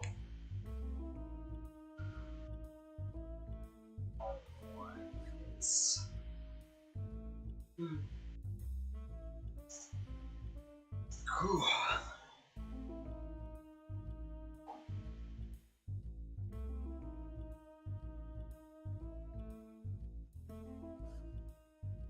So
I hate this part, but it's so annoying. So much stuff to read. But now the inheritance is done. So I can write stuff for just slaves, and I can write for controllers, things being both filters and data, controllers being master and data. I can do them just masters as well. Just put right here. It's pretty good.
capacity here should just be 4. My capacity now, so. Oh, you know what? That's what it is. So when I allocate capacity, like this is. I did a map with capacity. And say, I want to take into account the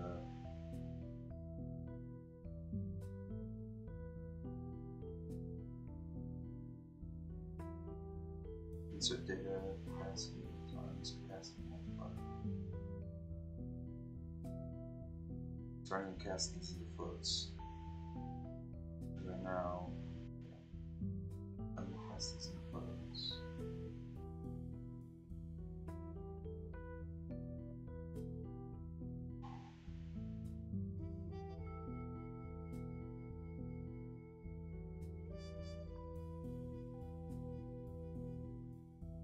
It's still 6.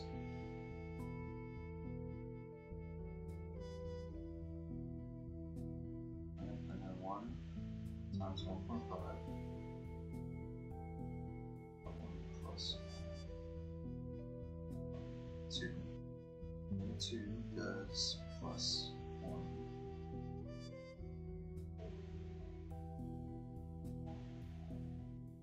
Or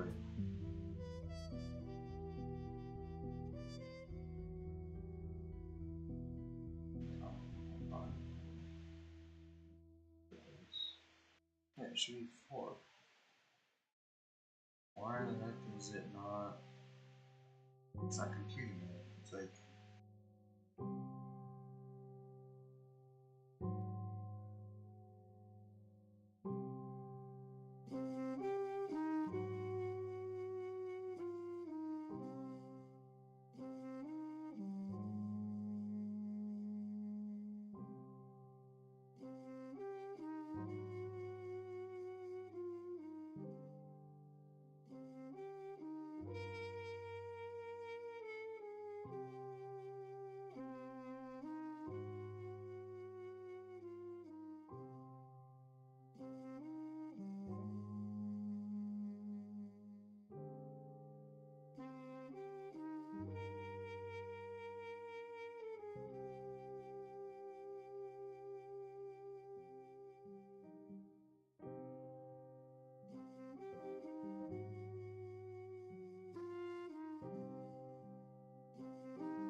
Why though? What the heck?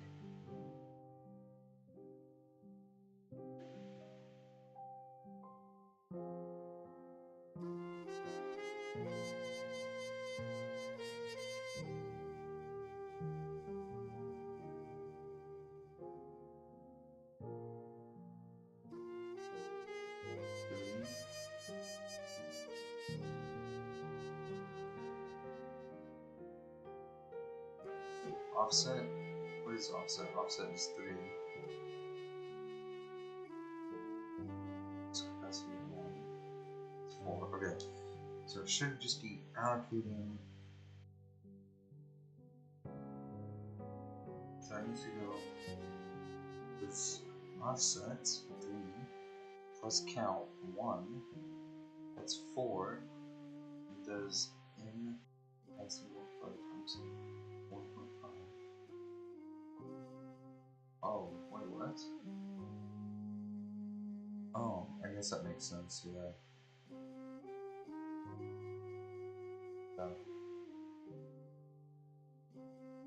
It's not 3 times 1.5, it's the current capacity plus the amount I want to add times 1.5.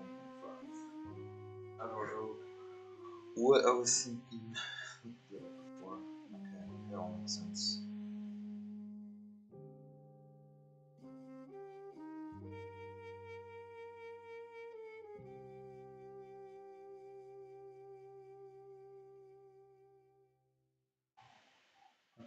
That's good. Everyone runs this constructor once. I am obviously concerned whether it runs the constructors once or not, but Whatever, okay.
Alright, now the bigger question is, does my iterator work? So I'm gonna try that out. I'm gonna do 4 auto F4 iterator does not work.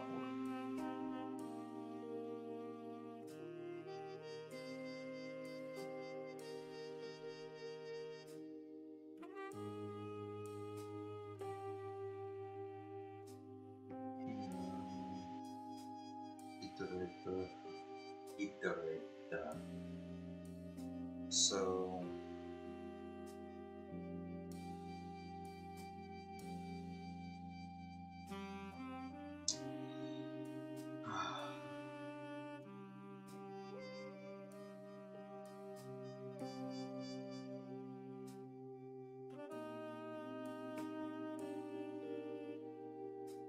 I wish there was like a way.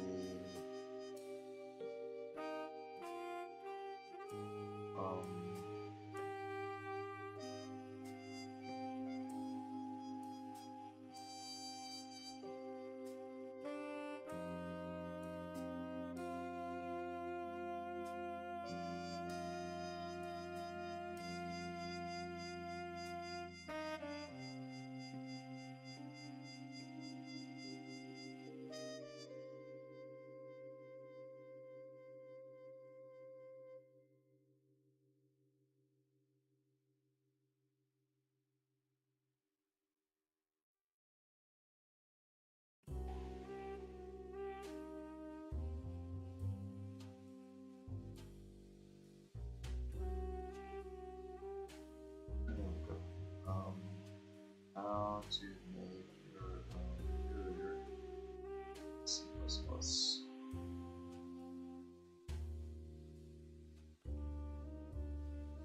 Got some Stack Overflow stuff.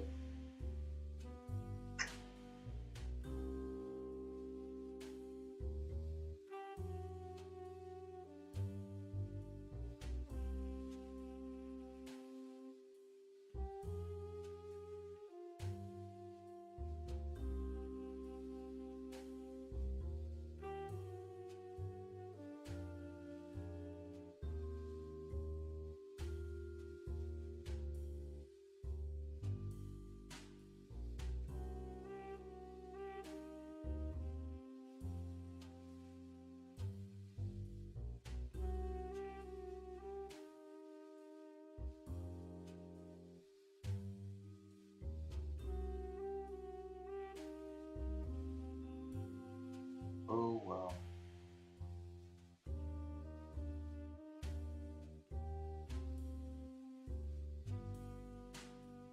I think I'm just gonna look at this post.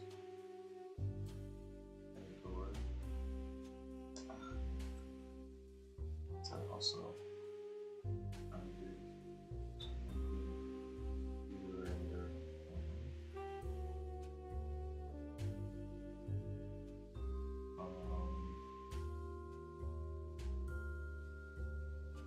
random access area tag using value type equals t, using difference type equals standard pointer with t, using pointer equals t, using reference equals t.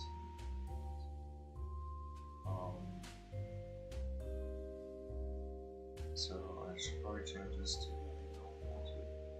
that. Yeah, the data is correct.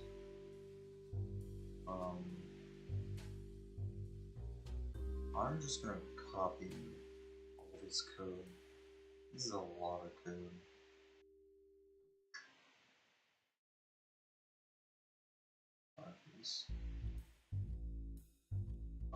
Let's see.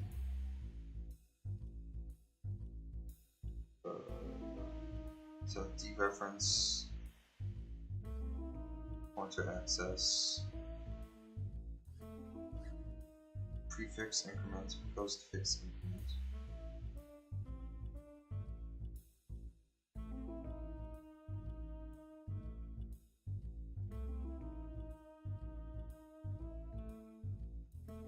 Postfix decrement. There's no prefix decrement?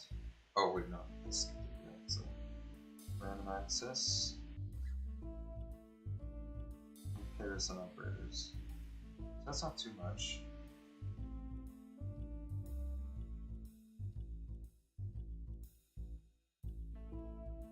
There's a suitable begin function. Oh, the begin functions have to be lowercase. So in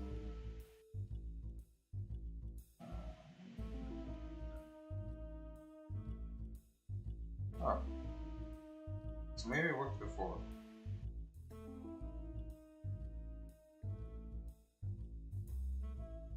The reference, it's going to const reference too.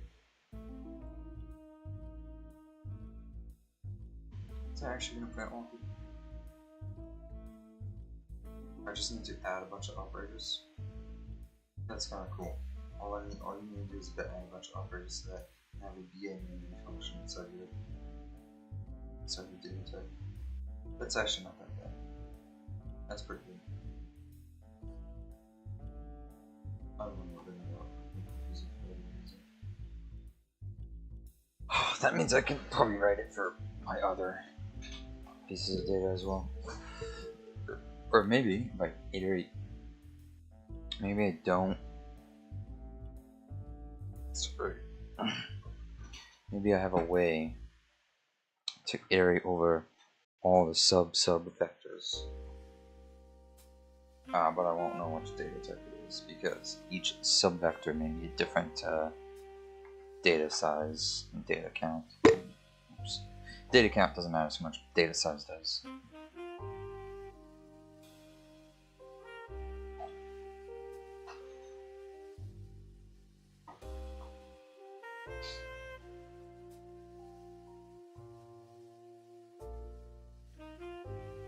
Okay, this isn't that bad.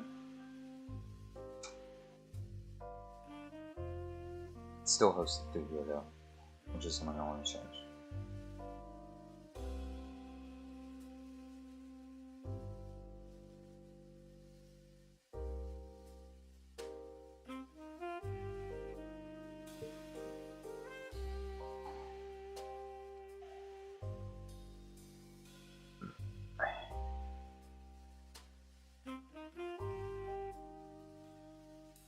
Imagine if there's a construct where you could... No, I'm not gonna bother. I was gonna say, imagine there's a construct where you can like add things into things and align the data just so it all mixes well, but no, probably not.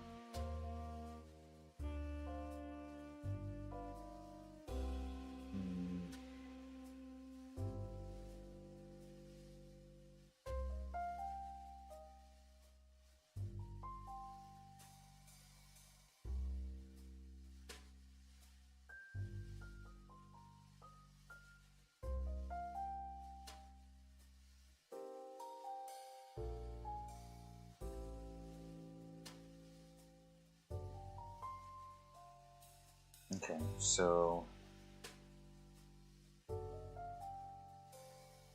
I just hate this part. I hate working on this part. I really do.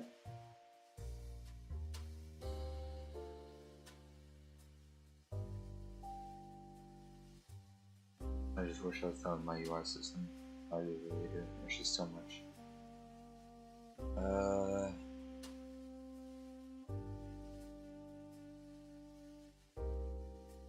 Okay, so first of all, though,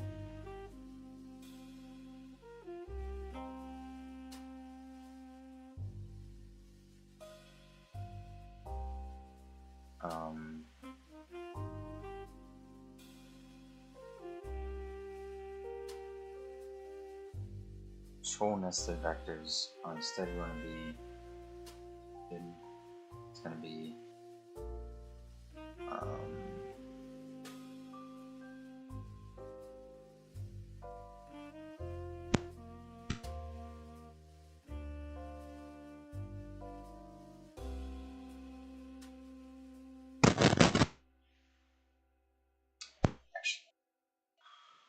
no, it's just going to be virtual stuff. So I'm going to put this back in filter. So first child, or first, what? First, yeah. I'll just say child, and then next.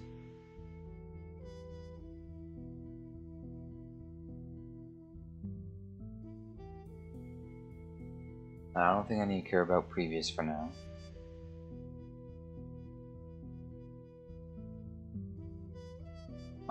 But I think I do need to care about parent. And the parent one is just going to be a base control nested vector.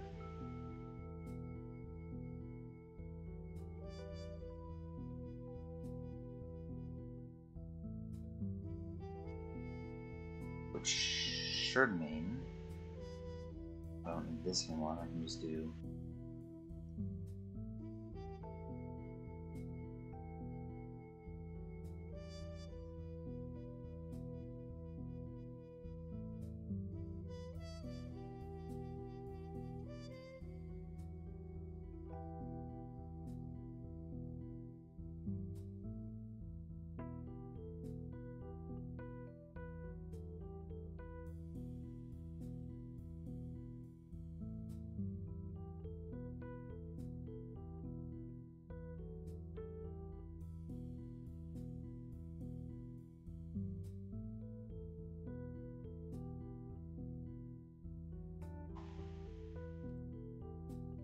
okay, this is kind of painful, but whatever.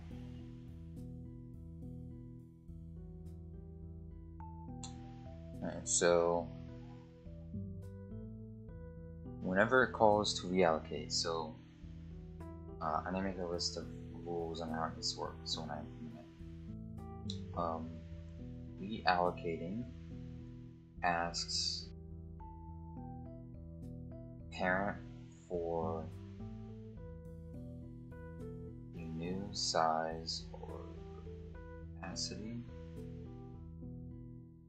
Also tells it the old size.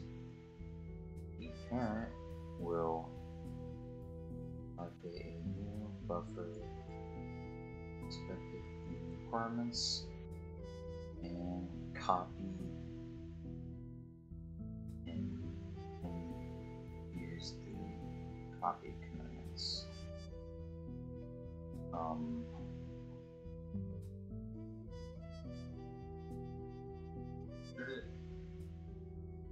Yeah, so the buffer controller on this point issue 3 copy commitments. Copy command 1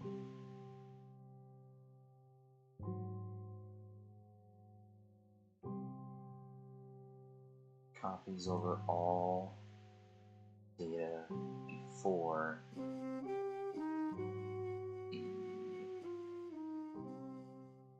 data vector.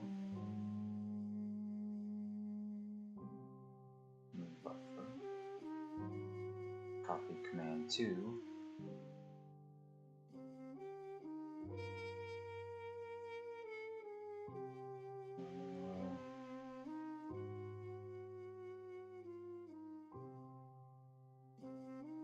Copies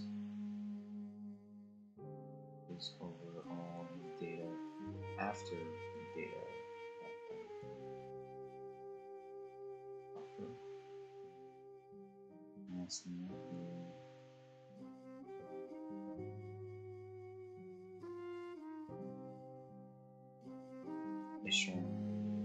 Allocation will do its own typical copy commands as if it were its own vector.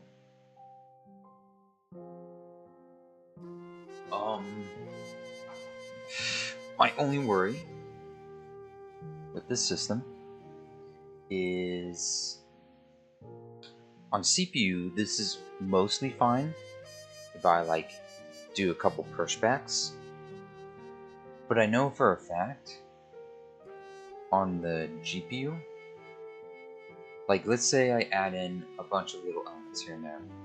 All these elements can't be one big pushback because they are on different, completely different spots. So I also need a way to build up an array of changes to make. So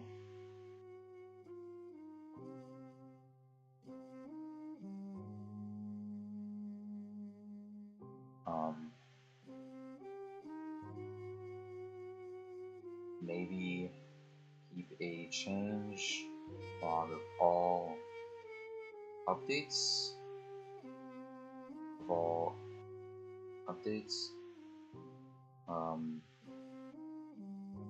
Any changes take place, and then call update on the master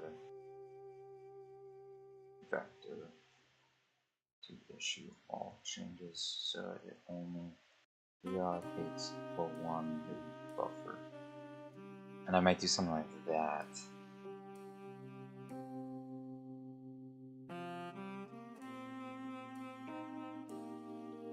Yeah, I think I would have to.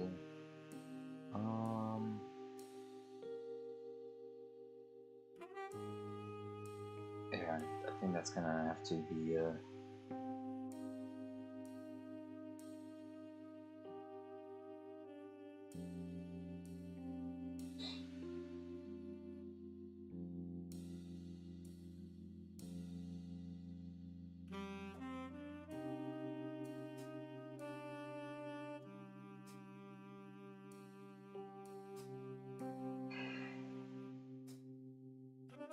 but I'm just thinking about the CPU right now. Now to keep a change log, this means there has to be more memory. And I might just shorthand this by using a standard vector for this. But you would. I think that's fine. I think that's alright.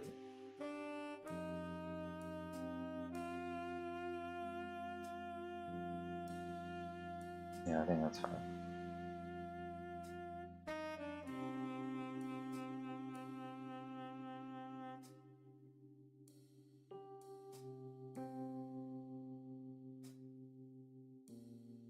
Also, I don't need to store any handles in here because the handles do not matter.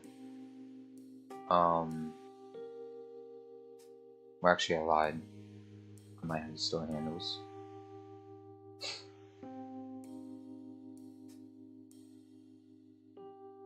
So, pop. Yeah, so I'm also gonna go into here and do the GP one. Private, and I might do CS GDI buffer ID. I might do pointer, and I might do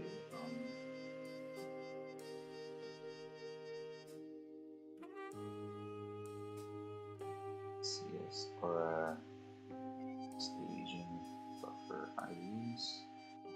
CS, GDI, buffer ID, staging buffer IDs.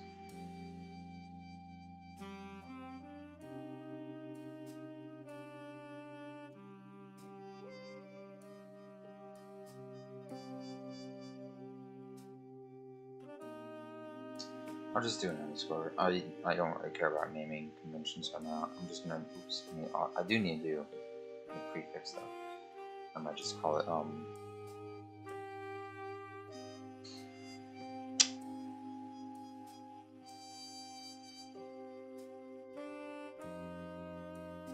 header, and staging, buffers,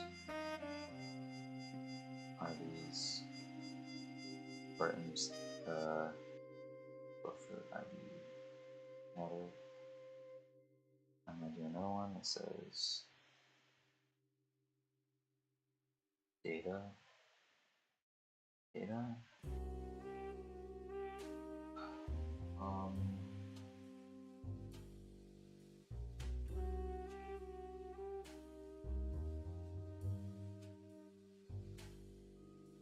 And I do need a CS GDI handle ID, and I need a G handle ID header, and then one for data.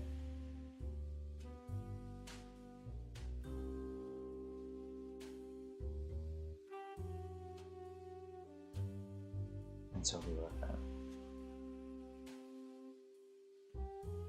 Oof, that's a lot. Thankfully, it's only on the master. Data slave is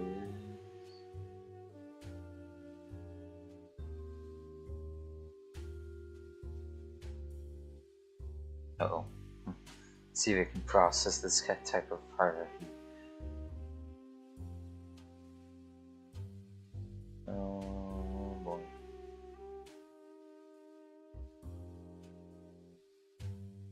I don't know if I can process it. I might just do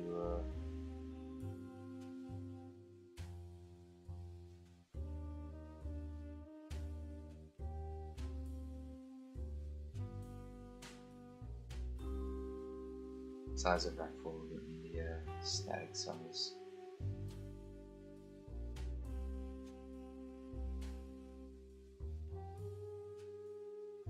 40 bytes so far. That's not that bad.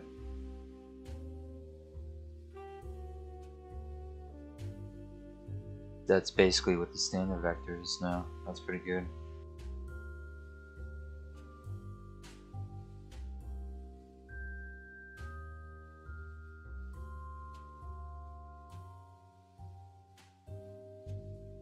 That's true. So I'm gonna close that down.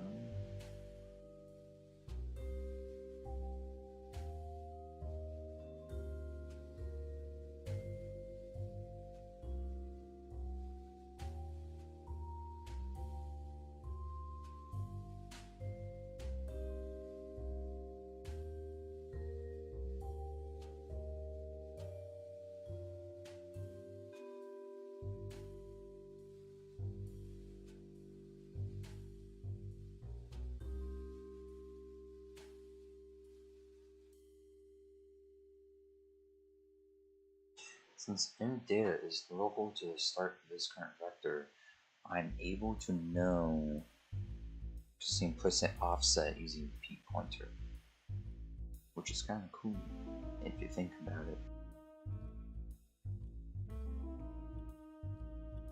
Ooh.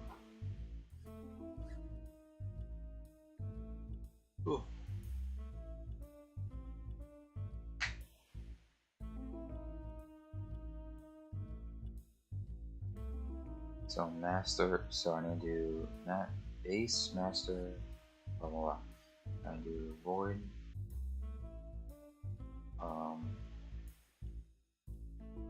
changes. I'm gonna do commit changes. I think.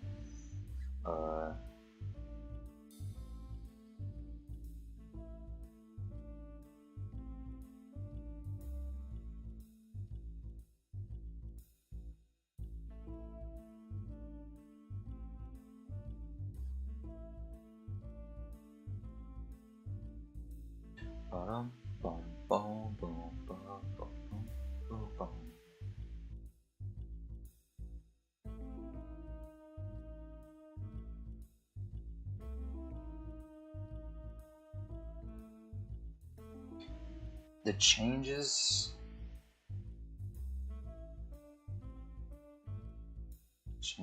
structure needs to reflect the ability of reallocating space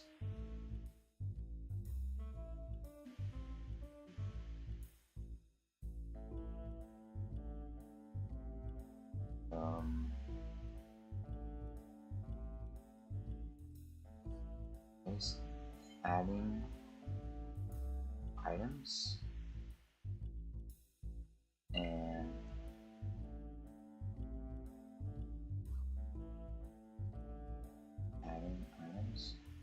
setting items. So it needs to do three things: reallocating space, adding items, and setting items. And this should cover all bases. That's what the change block should do. What that is, I am not sure what it'll look like. I want it to be as little amount of data as possible because that can scale up a bit. Which means it would have to be calling that changes.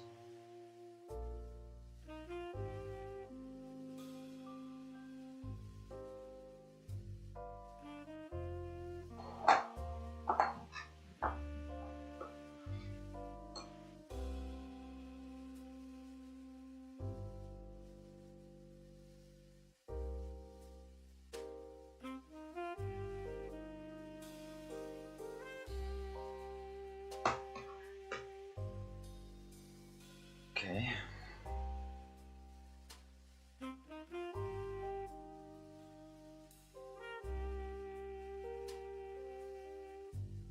Ooh.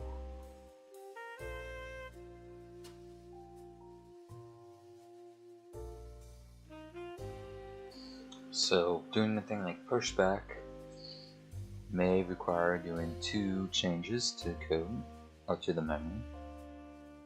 One is reallocation, the other one is the other thing. And nothing needs to do anything at the moment until that happens. So I can stage tons of buffer changes.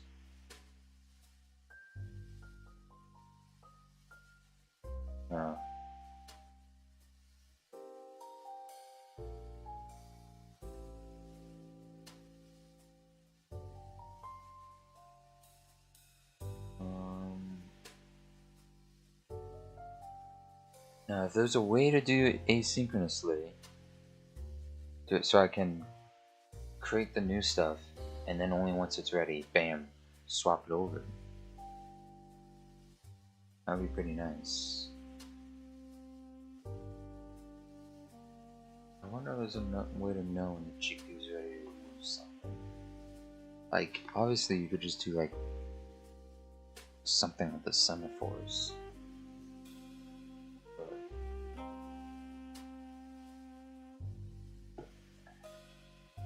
That requires handling the queues.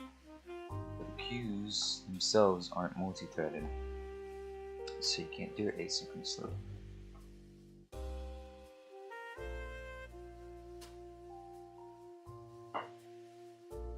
And I'll look it up. That's it.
I don't know what the process is. It might be like I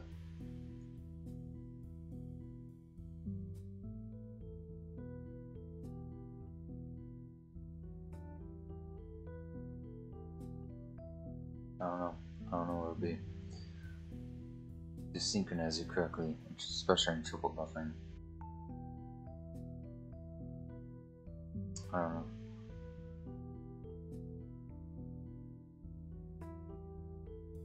This dead could be an issue for me.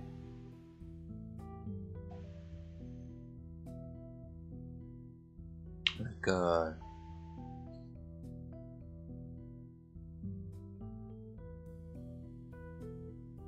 trying to think.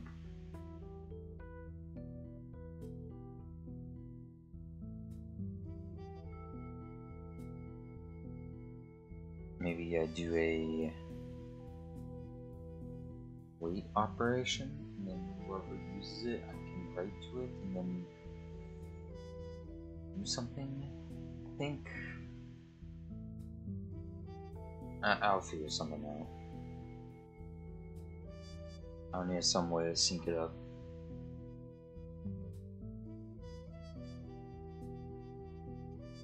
It will be inside the function commit changes, of course.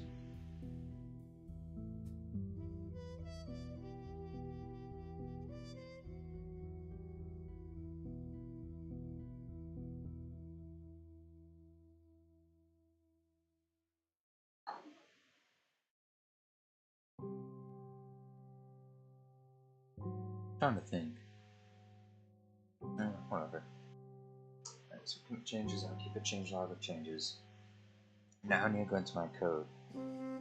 And where does this stuff? I just have the 3 simple functions that are internal functions.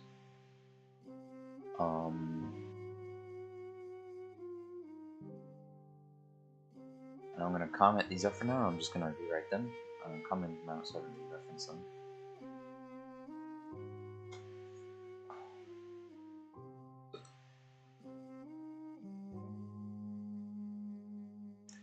Or insert data const port 1 of p data size t p offset size t p count void allocate capacity size t p capacity void allocate size t p size.